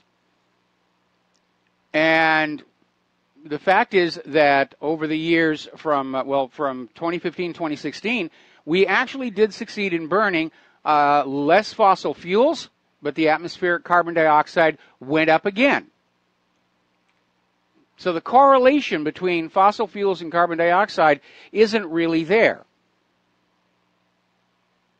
Where's the CO2 coming from? Well, you're exhaling it. So are all the refugees. It comes from the ocean, from all the life forms down there. Decaying plant matter comes from there as well. Earth's habitable surface is an extraordinarily complex system.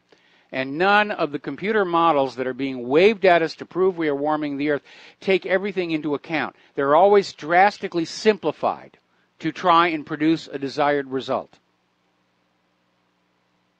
And they're always wrong here. Meanwhile, Professor Stephen Hawking is very angry with Trump for pulling out of the Paris Accord, saying that Trump is going to cause 250-degree temperatures like Venus. And at this point, I have lost all respect for Stephen Hawking. Even overcoming his disability, this was just way over the top there. And, of course, he's also a big supporter of the Big Bang Theory, which I think has got serious problems. All right, let's take a phone call. Wes in Idaho, aloha. Welcome to the show. What's on your mind? Hello, Michael. Got my computer on genocidewatch.org, where it looks like the 40 million black people in South Africa intend to kill the 5 million whites still remaining. Are you going to cover this subject at all? I was actually rather unaware of it. Genocidewatch.org? Yeah. Yes. All right. Yes.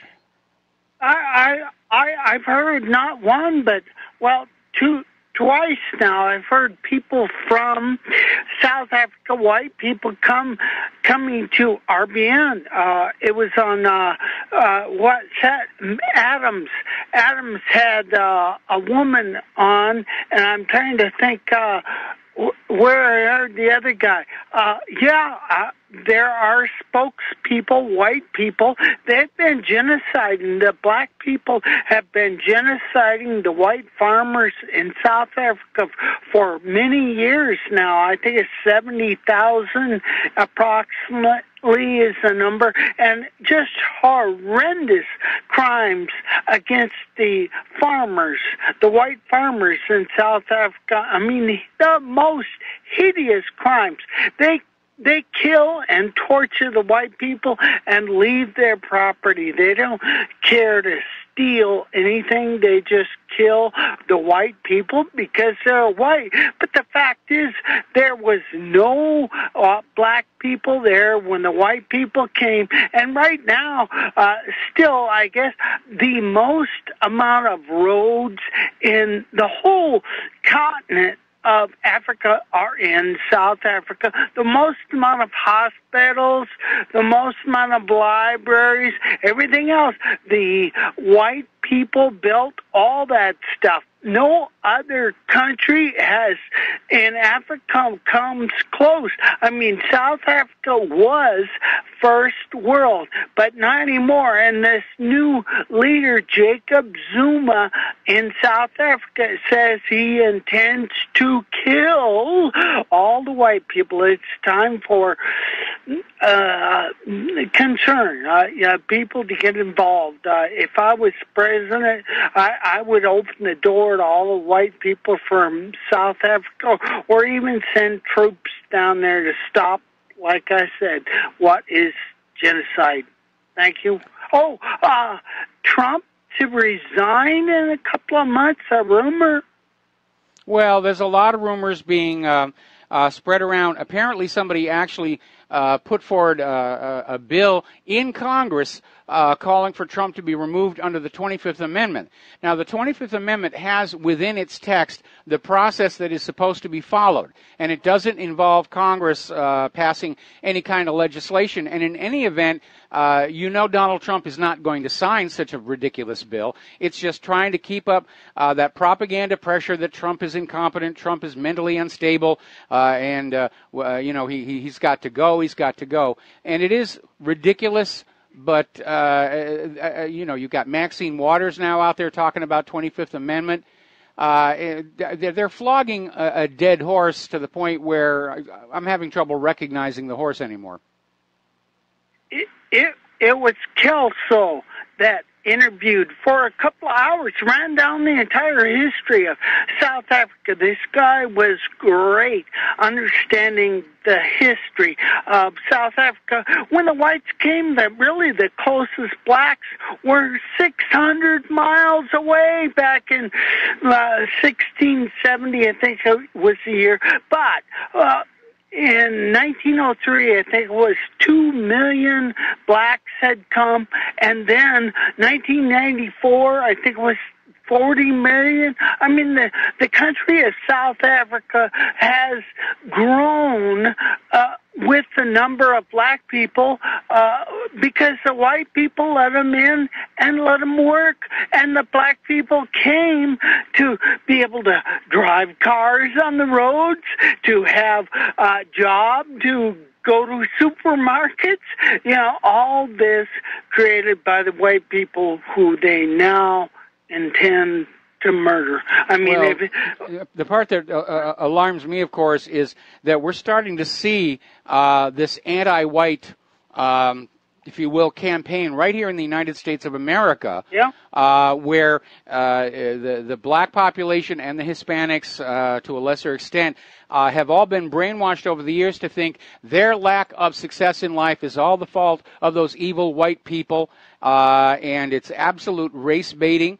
And we could see that kind of violence coming here. And maybe those globalists who want to shrink the world's population are just thinking all we got to do is set one group against the other and let them kill each other off so that we don't have to do it. I keep thinking back to those Georgia Guidestones where one of the things that is written on them is that the world's population should be held to just 500 million. And right now, from our current population to 500 million, that is a huge, huge amount of killing that's going to be taking place. Although again, my concern over the epicite gene being out there, birth rates in the United States are plunging right now. And it looks far worse than you would normally expect from the economic downturn. Who would want to try to raise children in this country? Perpetual debt slavery, where abortion, sodomy, everything that this country was founded on has been turned upside down But once again, Kelso and Rick Adams both interviewed two different people from South Africa, white people, who gave a really good report as to what is going on, and it is the black leader, Zuma of South Africa, said he intends to kill all the white people that are left there, and I hope you might be able to also pick up on this story. Well, genocide. I did post the link to the genocide website. I didn't see the specific story you're talking about on there. The problem is right now in the political climate of the United States of America, the whites aren't going to be seen as sympathetic victims. Because of the demonization of white people in general that's been going on in this country for the last few years. I think the majority of Americans are probably going to say, well, they're just getting their just desserts for being evil white oppressors. And that, of course, is a mischaracterization. I mean, the Europeans who came over to the United States were builders and organizers. And, yes, they brought their advanced technology with them. Same thing they did to Africa, same thing they did to Australia. And what you're getting is somebody is fanning up the resentment by people who are not being successful in these circumstances and saying it's all the fault of the evil white people. And we're seeing way too much of that kind of talk here in the United States. Anyway, Wes, going to let you go here. Thank you very much for the phone call. We're going to do a shout-out now to our on-air affiliates rejoining the network, and we're going to go back to the phones and to Mike in Alaska. Aloha. Welcome to the show. What's on your mind? Aloha, Mike. Well, that call, I really appreciated that call. It triggered me a bit because I have a family member in Zimbabwe, and he's been there over 40 years since it was Rhodesia. And the only way that he survived there is he's a priest, so they didn't murder all the religious figures because the Mugabe guy is, allegedly a Catholic person. Okay. But all the others, the farmers and whatnot, were chased out. So what's going on in South Africa has a precedent in Zimbabwe, formerly known as Rhodesia. Yes. And it's very serious, and I think I called one time and I was saying, it's not quite right that those people maybe moved in there or that, the British Empire had colonies in these parts of the world. However, if you look at the suffering once they kicked all those people out that knew how to farm and build and organize and had common law courts set up and not kangaroo courts and on and on and on, the suffering is immense. I mean, that's what he deals with. He's not just giving people, bread and wine. He's dealing with people that are starving and dying because they don't know how to farm that region anymore. And so I don't know how it would be any different in South Africa if the genocidal kind of Hutu, it's similar to the Rwandan situation as far as going on a radio station down there and saying, kill all the snakes, kill all the whites, or whatever they're saying. And if that were to take place, the idea that, then they'll just keep going, it'll turn into a Zimbabwe Part 2. Yeah, it's an ugly situation there. And again, we may be seeing the United States might try and take advantage of these situations. The question is, which of these countries is currently under the control of the U.S. economy, and the ones that are not, the U.S. could use the violence that's going on to justify an invasion. We know the U.S. wants to conquer Africa. They've already set up a military command, AFRICOM, which is basically charged with projecting power into Africa. We know that there's already been an invasion of Mali that coincided with the sudden need for gold by the New York Fed and the Bank of France. And Africa represents the Earth's last remaining major store of undeveloped natural resources. All kinds of metals, chemicals, rare earths are all down there. And so the fight is going to be on for who's going to be in control of that continent. Mike, China, a lot of people are not aware, or there's not much coverage of this, but I have heard, and I can dig up some links and send them to you, but I have heard that up to 10 million Chinese are actually on the continent of Africa now. They're establishing huge trade relations, China as a country with other countries.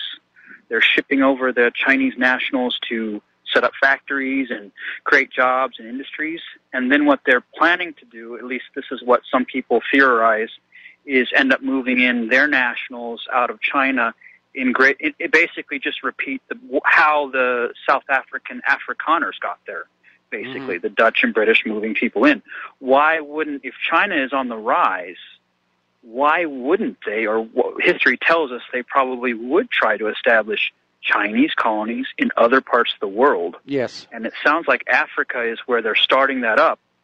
And I just spent a considerable amount of time in Asia, and I can say this is why I sometimes talk about demographics, is they are not against genocide. At this current point in time, it would be like you took a time machine back 200 years ago and said, to the colonists in the 13 colonies, how do you feel about, pushing the Native Americans out of Colorado or the eastern part of the U.S.? They say, well, we'll probably manifest destiny. We're probably going to do it. The Chinese feel the same way if they were in Africa. They're not going to say, we don't belong here. They're going to say, might makes right. Well, unfortunately, that is all too often true, and obviously it bodes well for South Africa, where the whites are already a minority, and with the end of apartheid, they don't really have a strong political voice. So if the government of South Africa just launches a campaign to eradicate the white population, they'd better skedaddle out of that country and go someplace else.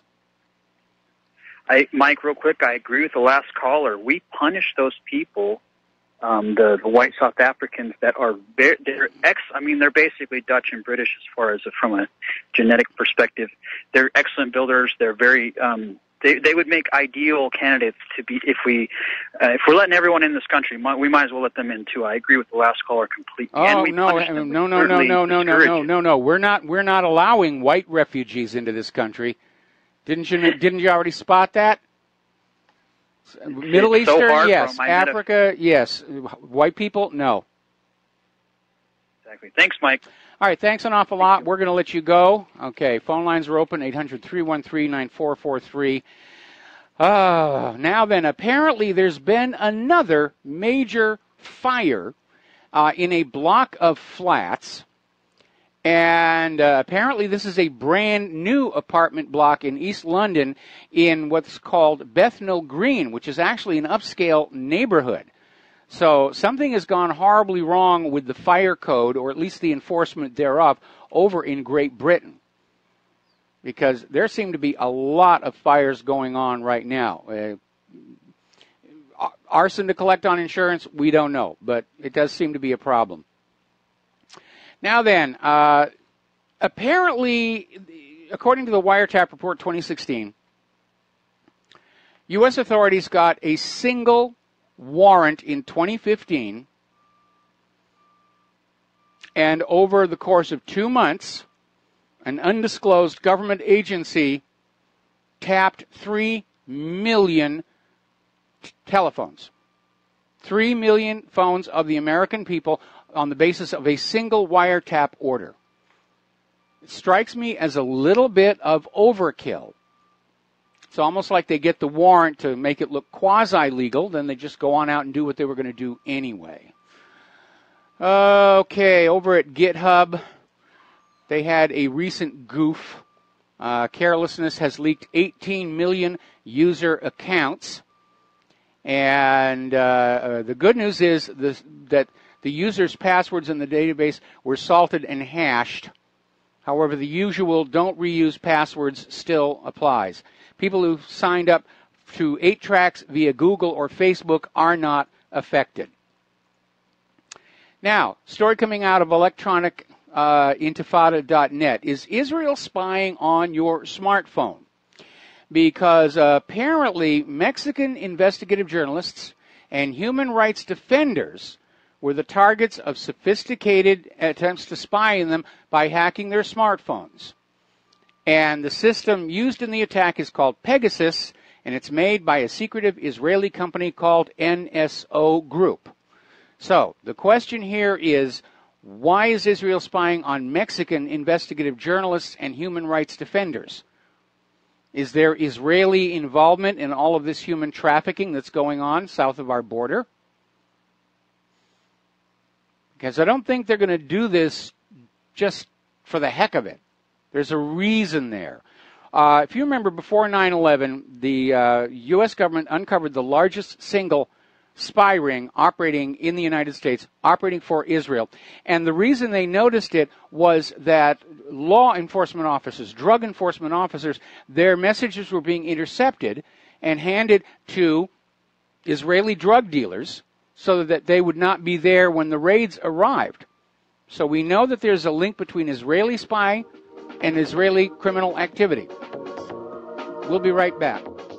Aloha, America. Welcome back to the show here. And apparently there is a major fight going on over in Raqqa right now. So it just keeps on going here. Okay, as you know, ransomware has become a major problem about which the U.S. government is clearly uninterested. But over in Great Britain, they're starting to take it seriously because they've been hit so many times.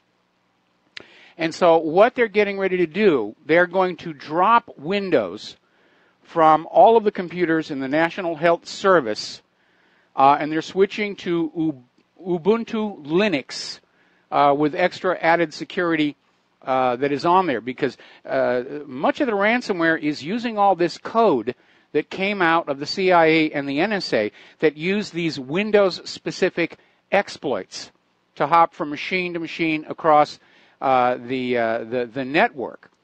So they're actually developing their own version called NHS Ubuntu, and it's going to replace the current system using Windows. And they want to replace Windows on the desktops as well. And it's a smart thing to do. It really is the smart thing to do. Apparently, Microsoft is now laying off thousands of staff in a major global sales reorganization because Microsoft products are not selling. We don't have any money for it. All right, let's take a phone call here. Sherry in Texas, aloha. Welcome to the show. What's on your mind? Hi, Mike. I heard Google is being sued. I think I heard it on Town Hall, a little news broadcast between shows or something, that they're being sued for 2.4 billion euros for breaking some antitrust rules. Have you heard about that? Yeah, basically Google was caught biasing search results to put its own linked business interests at the top of the list. And, of course, Google gets away with that here in the United States, but it was a violation of European law, and they did get sued for it. Oh, good. I can gloat. Yes. I'm so glad they're kind of a bad monopoly. Not that there is such a thing as a good monopoly. I don't know. But, yeah, I was just telling my kids about that this weekend. So I went ahead and texted them this little fact. Mm-hmm. So it'll be supported, I guess. I'm really glad to hear that. That makes me feel good. We got some justice there. Well, you know, there's a very fun movie called The Interns.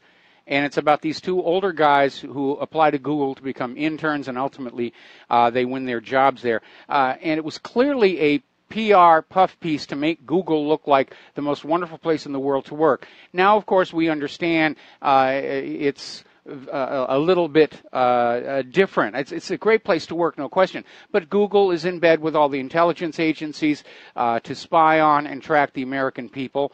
And they do bias their search results to serve their corporate masters and political masters. So they're not the swell bunch of Joes the movie implied. Yes, that's right. Well, thanks for the info. Okay, well, that's it. Okay, thank you very much for the phone call, Sherry. We're going to switch to Philip in California. Philip, I'm probably going to have to take you through the commercial break. What's on your mind? Okay, what's on my mind is Bitcoin and why it might be more stable than you think. Hold on, let me just change your mind. So Bitcoin right now, a lot of people don't know, or maybe they underestimate, but a lot of it is backed by illegal means. You know, like there's tons of dark web drug markets. Yes. And I'd say about 50% of Bitcoin is backed by those the demand for those drugs, because if you need to buy the drugs, you have to buy Bitcoin. And they just caught a guy.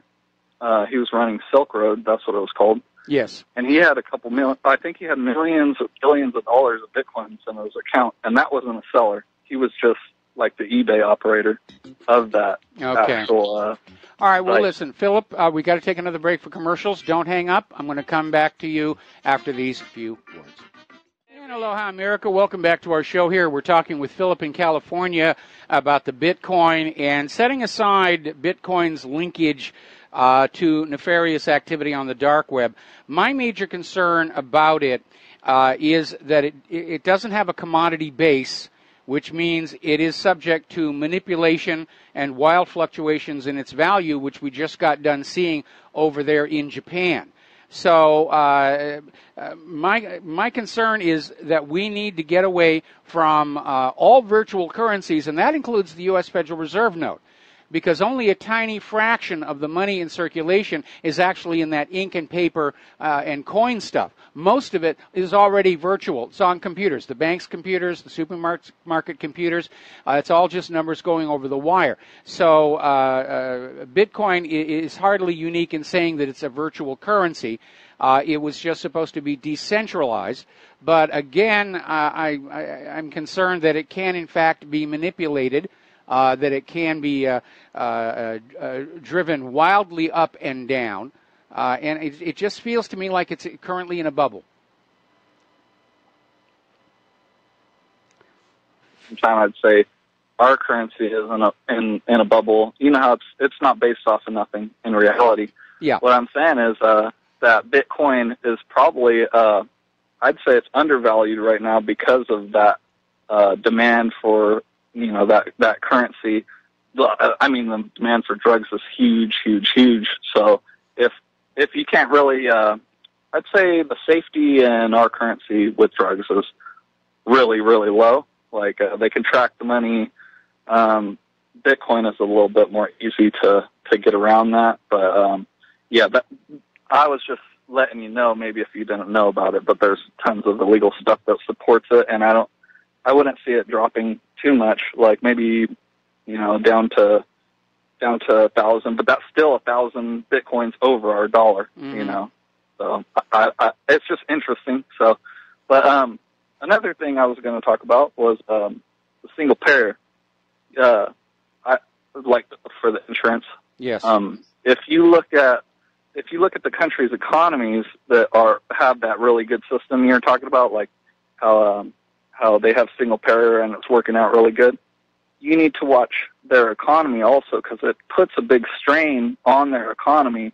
And if anything happens, it seems like Australia, they're going through a bad time, and they have the same system. They have a really good healthcare system, but what strain does it put on the economy? Well, I mean, healthcare is going to put a strain on the economy, whether it is on the governmental side or the patient side. But one thing I think we can all agree on is that Obamacare is a complete, absolute failure for both its overt and covert purposes, and Trump care is not really shaping up to be that much of an improvement. I'm in agreement with Trump. Repeal Obamacare and just let it sit at that point. It's horrible. I mean, we had a better system. It was, I think it was better before, I think Nixon put in health, Medicaid and all that stuff in there. I think what he did was Richard Nixon signed a bill called the Health Maintenance Organization Act, which he did as a favor to his good friend who happened to be running Kaiser Permanente at the time. And what it did is, up until Nixon put his name on that law, there were limits on how much profit-taking health providers could take from their patients. It was supposed to be they have to pay the actual cost of the medication and so forth, and you have a little bit on top of it. But the medical care in this country was being treated as a service, and Nixon basically took all the controls off of that. And that's when medical costs really began to skyrocket, and we started seeing all these added administrators and paperwork requirements. It was turned into another for-profit venture to loot the American people by taking advantage of their fear from illness and injury. And that's exactly what they do. They're out there selling you things because you're scared that you're going to die without it. And then you find out that a lot of what they're selling is going to kill you or make you worse anyway. Exactly. That's why I was talking to my mom about this, and we were talking about how she remembered it when she was little, and she said, "Well, healthcare was really sucked." You know, she said, people wouldn't wash their hands and all that stuff. But I go, well, the healthcare was really good for the time. You know, like at the time, the United States healthcare was really, really good. Yeah, was the best in the world. Looking at the world. Looking at the world. So what I'm saying is that I don't think single payer is the answer. I think free market is the answer to it, because if you don't have look at the regulations they have for doctors. You have to go to school for 10 years to become a doctor. Yes. You could go and put a bunch of specialty people who know how to fix one thing, and then what happens to that? What happens to the price of that? I mean, it'd come way down. You don't have a jack of all trades doctor who knows how to, do every little thing. You're going to. Well, they're already doing that, with certain categories of the nurse practitioners, who are allowed to perform some medical services. They're allowed to write prescriptions. And so they're already starting to do that structuring. But I agree with you about the free market. And unfortunately, we're not going to see that anytime soon in any of the areas of economic activity in the United States, because a free and open market drives down prices and forces quality up, and that's not what our corporate fascist masters want to see. Anyway, Philip, got to let you go. Got another Philip waiting on the line. This one's in Virginia. Philip in Virginia, what's on your mind? Aloha, Mike. A couple of things. Can I just comment on the healthcare thing, right, since you're on it? Yes. Yeah. The L.A. Times came out with a great article back in 2007, and it brought up the couple of great points about this whole issue of government health care. And it's called Universal Healthcare's Dirty Little Secrets. And the 2 points that it brought out was that there's a big difference between universal coverage and actual access to medical care. So even though you've got health care, you're going to be on a list. We've got several examples of that already, the Veterans Administration structure being the model of Obamacare, and also the point that health insurance status was largely not related to the quality of care. True. So people think that, I've got health care, I've got it made, It's just a deception that the politicians are pathetically using to divide and conquer us. But put me down for repeal, and I'd like to think that this is President Trump's a calculated move on his part to try to go the way of repeal and replace, and then just finally come out and just have them repeal it all together. And that's what we really need to do: just repeal and don't worry about replacing or tinker with it later on down the road. So that'd be pretty interesting or pretty cool. I like to think of him being that is being a strategic move to here at the late end of the game, just having this as a pull out just a repeal only card. Well, that's certainly what he's talking about right now. But there is another aspect. Somebody's got to take a look at why America's medical care has grown as costly as it is. It's the most expensive medical care on earth, and yet it's 33rd in quality. Now, that right there tells you there is something fundamentally wrong with the way health and medicine is being run today. And as I've said many times before, the medical industrial complex actually wants you all to be chronically ill, so that you are constantly giving them money. If the American people were as healthy as they were when I was a kid, this entire huge establishment would come crashing on down. Well, you answered the question about why it's run away like that before you took my call. It's the Nixon's implementation of the HMO Act. Well, back in the 70s, right? That allowed them to start charging a profit. The question is, though, why are the costs of everything just spiraling out of control. And we know a lot of it has to do with these people who come in and they'll buy a pharmaceutical company, and the first thing they do is they jack up the prices on the medicines, 1,500%.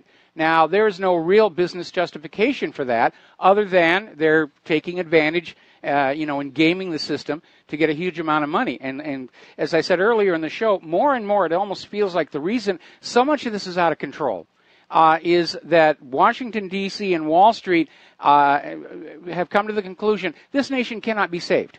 It's going to come crashing down, and their entire thinking now is grab all the money you can and get ready to skedaddle. And in the meantime, of course, scammers are allowed free reign across the American public. Computer hackers are allowed free reign all around our country and the world. Our infrastructure is being neglected. States are going bankrupt. And it really does feel to me like we're getting close to a Soviet Union-style collapse. All right, well, then that answers one of the reasons why it's runaway costs is corporate greed, basically. Yes, absolutely. Yeah. Okay, and also Mike Adams came out with our fellow info warrior, Mike Adams, over at Natural News the other day, reminding people who are obsessing over health care and seeking look into the medical profession, these medical deities to solve your problems.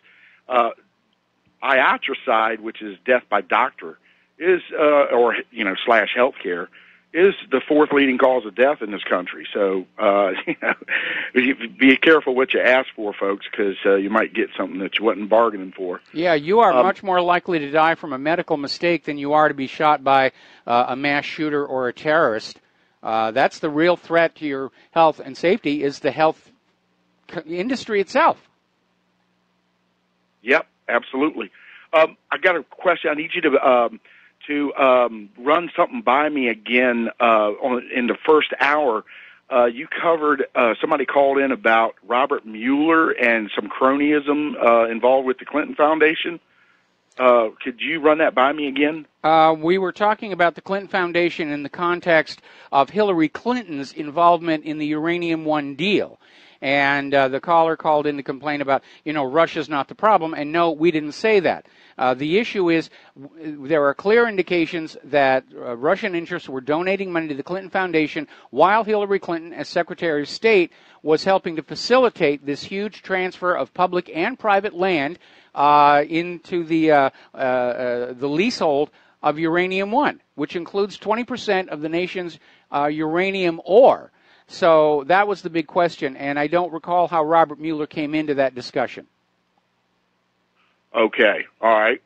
One more real quick point. When you were talking about how President Trump could get some a boost in his chances for re-election if he had a successful prosecution of some of these deep state actors and criminals and menaces to society, what do you think about the idea if we do get to send some of these people to prison or get them convicted, people like Dick Cheney or Hillary Clinton for what she did to Libya and Cheney for what he did to Iraq? How about if they are convicted, we do what we we'll call it a judicial drop once they're convicted, and we airdrop them into the regions of the world that they completely destroyed and the people's lives that they completely destroyed, and just send them out there with nothing into these devastated areas and let the people whose lives ruined deal with them. It sounds really good. It's a romantic image. I'll just be happy to see a jail cell close on Hillary Clinton, and not just for what she did to Libya, but for 30 years of dead bodies and career wrecking and death threats and all the rest of that stuff. Philip, I got to let you go. We're running out of time. Okay, thanks. I'm going to take another phone call. Tony in Puerto Rico, aloha. Welcome to the show. What's on your mind? Aloha, Mike. I have a quick comment. Listen, I want to change the subject a little bit. Why during when John F. Kennedy was president, before the missile crisis started, why didn't he use the Monroe Doctrine to invade Cuba? He didn't use the Monroe Doctrine. In fact, the invasion of Cuba was supposed to be a covert operation. The American people were being told these were Cuban expats who just took it upon themselves to stage a counter coup against Fidel Castro. The U.S. participation in that invasion, Operation Mongoose, was supposed to be kept secret. But when it all fell apart, Castro went public and said, we have CIA assets on the ground. We have some of these people we've captured. They're clearly working for the United States. We've got captured American weapons. It was a huge political setback for Kennedy, and he took responsibility for it, although in private he kept insisting the CIA had been lying to him. And Donald Trump ought to take a lesson from that as well. But he knew that the Russians were already in Cuba. Well, before the missile crisis started. Well, the Russians were in Cuba because when Fidel Castro took over, he actually wanted to normalize relations with the United States. And he approached the United States State Department to say, let's be friends here. And the U.S. came on back and said, the only way we'll be friends is if you agree to continue selling Cuba's agricultural exports at well below market prices so that companies like United Fruit and PepsiCo can maintain their sky-high profits. And Castro said, I can't do that. That's what drove this country into the revolution to begin with. So the U.S. imposed the blockade and acted very badly toward him. They tried to kill him a couple of times. And Castro was basically forced into a relationship with the Soviet Union. And the Soviet Union was very glad to have such a close base to the United States. And the Russians were coming and going all the time. When the Russians... But didn't that violate the Monroe Doctrine? That's my question. A doctrine is not really a law. It is a statement of policy. Oh, okay. Okay? I got you. All right. Well, listen, we're going to let you go. We're coming up on the... All right. Thank you, Mike. All right. Thank you. And I got a couple of quick stories I want to get to. First of all, as you know, I'm a big fan of the Raspberry Pi. I think it's amazing. I wish I had more time to play with it. I don't. Schedule's way too busy. But apparently they just won the Royal Academy of Engineering's MacRobert Prize. This is Britain's top engineering award. The Raspberry Pi got it, and they absolutely deserved to get it. Now, turning on over to some space stuff, and we're coming up on the commercial break here. Apparently, China's new heavy lift rocket failed when it was attempting to launch a communications satellite. This is the same rocket they're planning on taking a probe to the moon. No word on whether this launch failure is going to impact that schedule here. All right, we're going to take a break for commercials, and we'll be back with the end of our show today. And aloha, America. Welcome back to our show here. A little bit of science news to finish up our Monday program. Over on Mars, which is my second favorite planet, we've all been following the adventures of the Curiosity rover. It's just done an absolutely amazing job. It gets very frustrating when it sees all these things that seem to indicate the presence of life, and NASA gets all equivocal and maybe, could be, sort of, not really sure, and so forth and so on. Unfortunately, Curiosity's wheels, this thing has driven just a huge distance across Mars, and the wheels are beginning to show the wear after 18 months it's more than that. Curiosity's been up there for a while, and they're metal wheels. They're very lightweight. Everything on the spaceship has to be lightweight. And they're constantly going over very rough ground and rocks, and some of the wheels are starting to show cracks. And obviously, if you have a complete failure of a wheel, well, that's going to be an issue. So NASA has actually set up a software patch to deliberately slow the motors on the wheels down, because apparently during some of its exuberant climbs, it inadvertently will literally pull a wheelie where the wheels come off the ground and slam back down, and obviously that's not a good thing for them to be doing. In fact, that may be one of the reasons why the wheels are wearing out in the first place. But they are slowing it down, and but they are moving forward.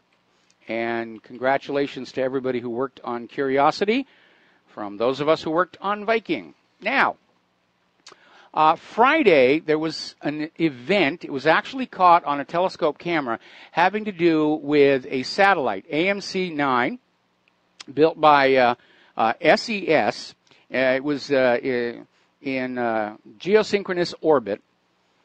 and it appears that it got into an accident.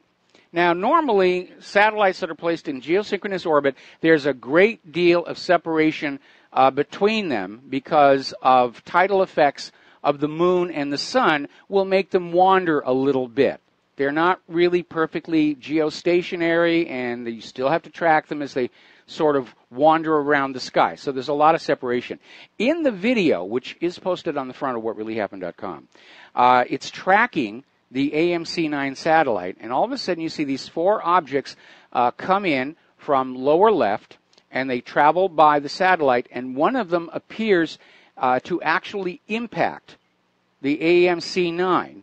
And as these other objects pass on out, you see bits of debris starting to come off the AMC-9.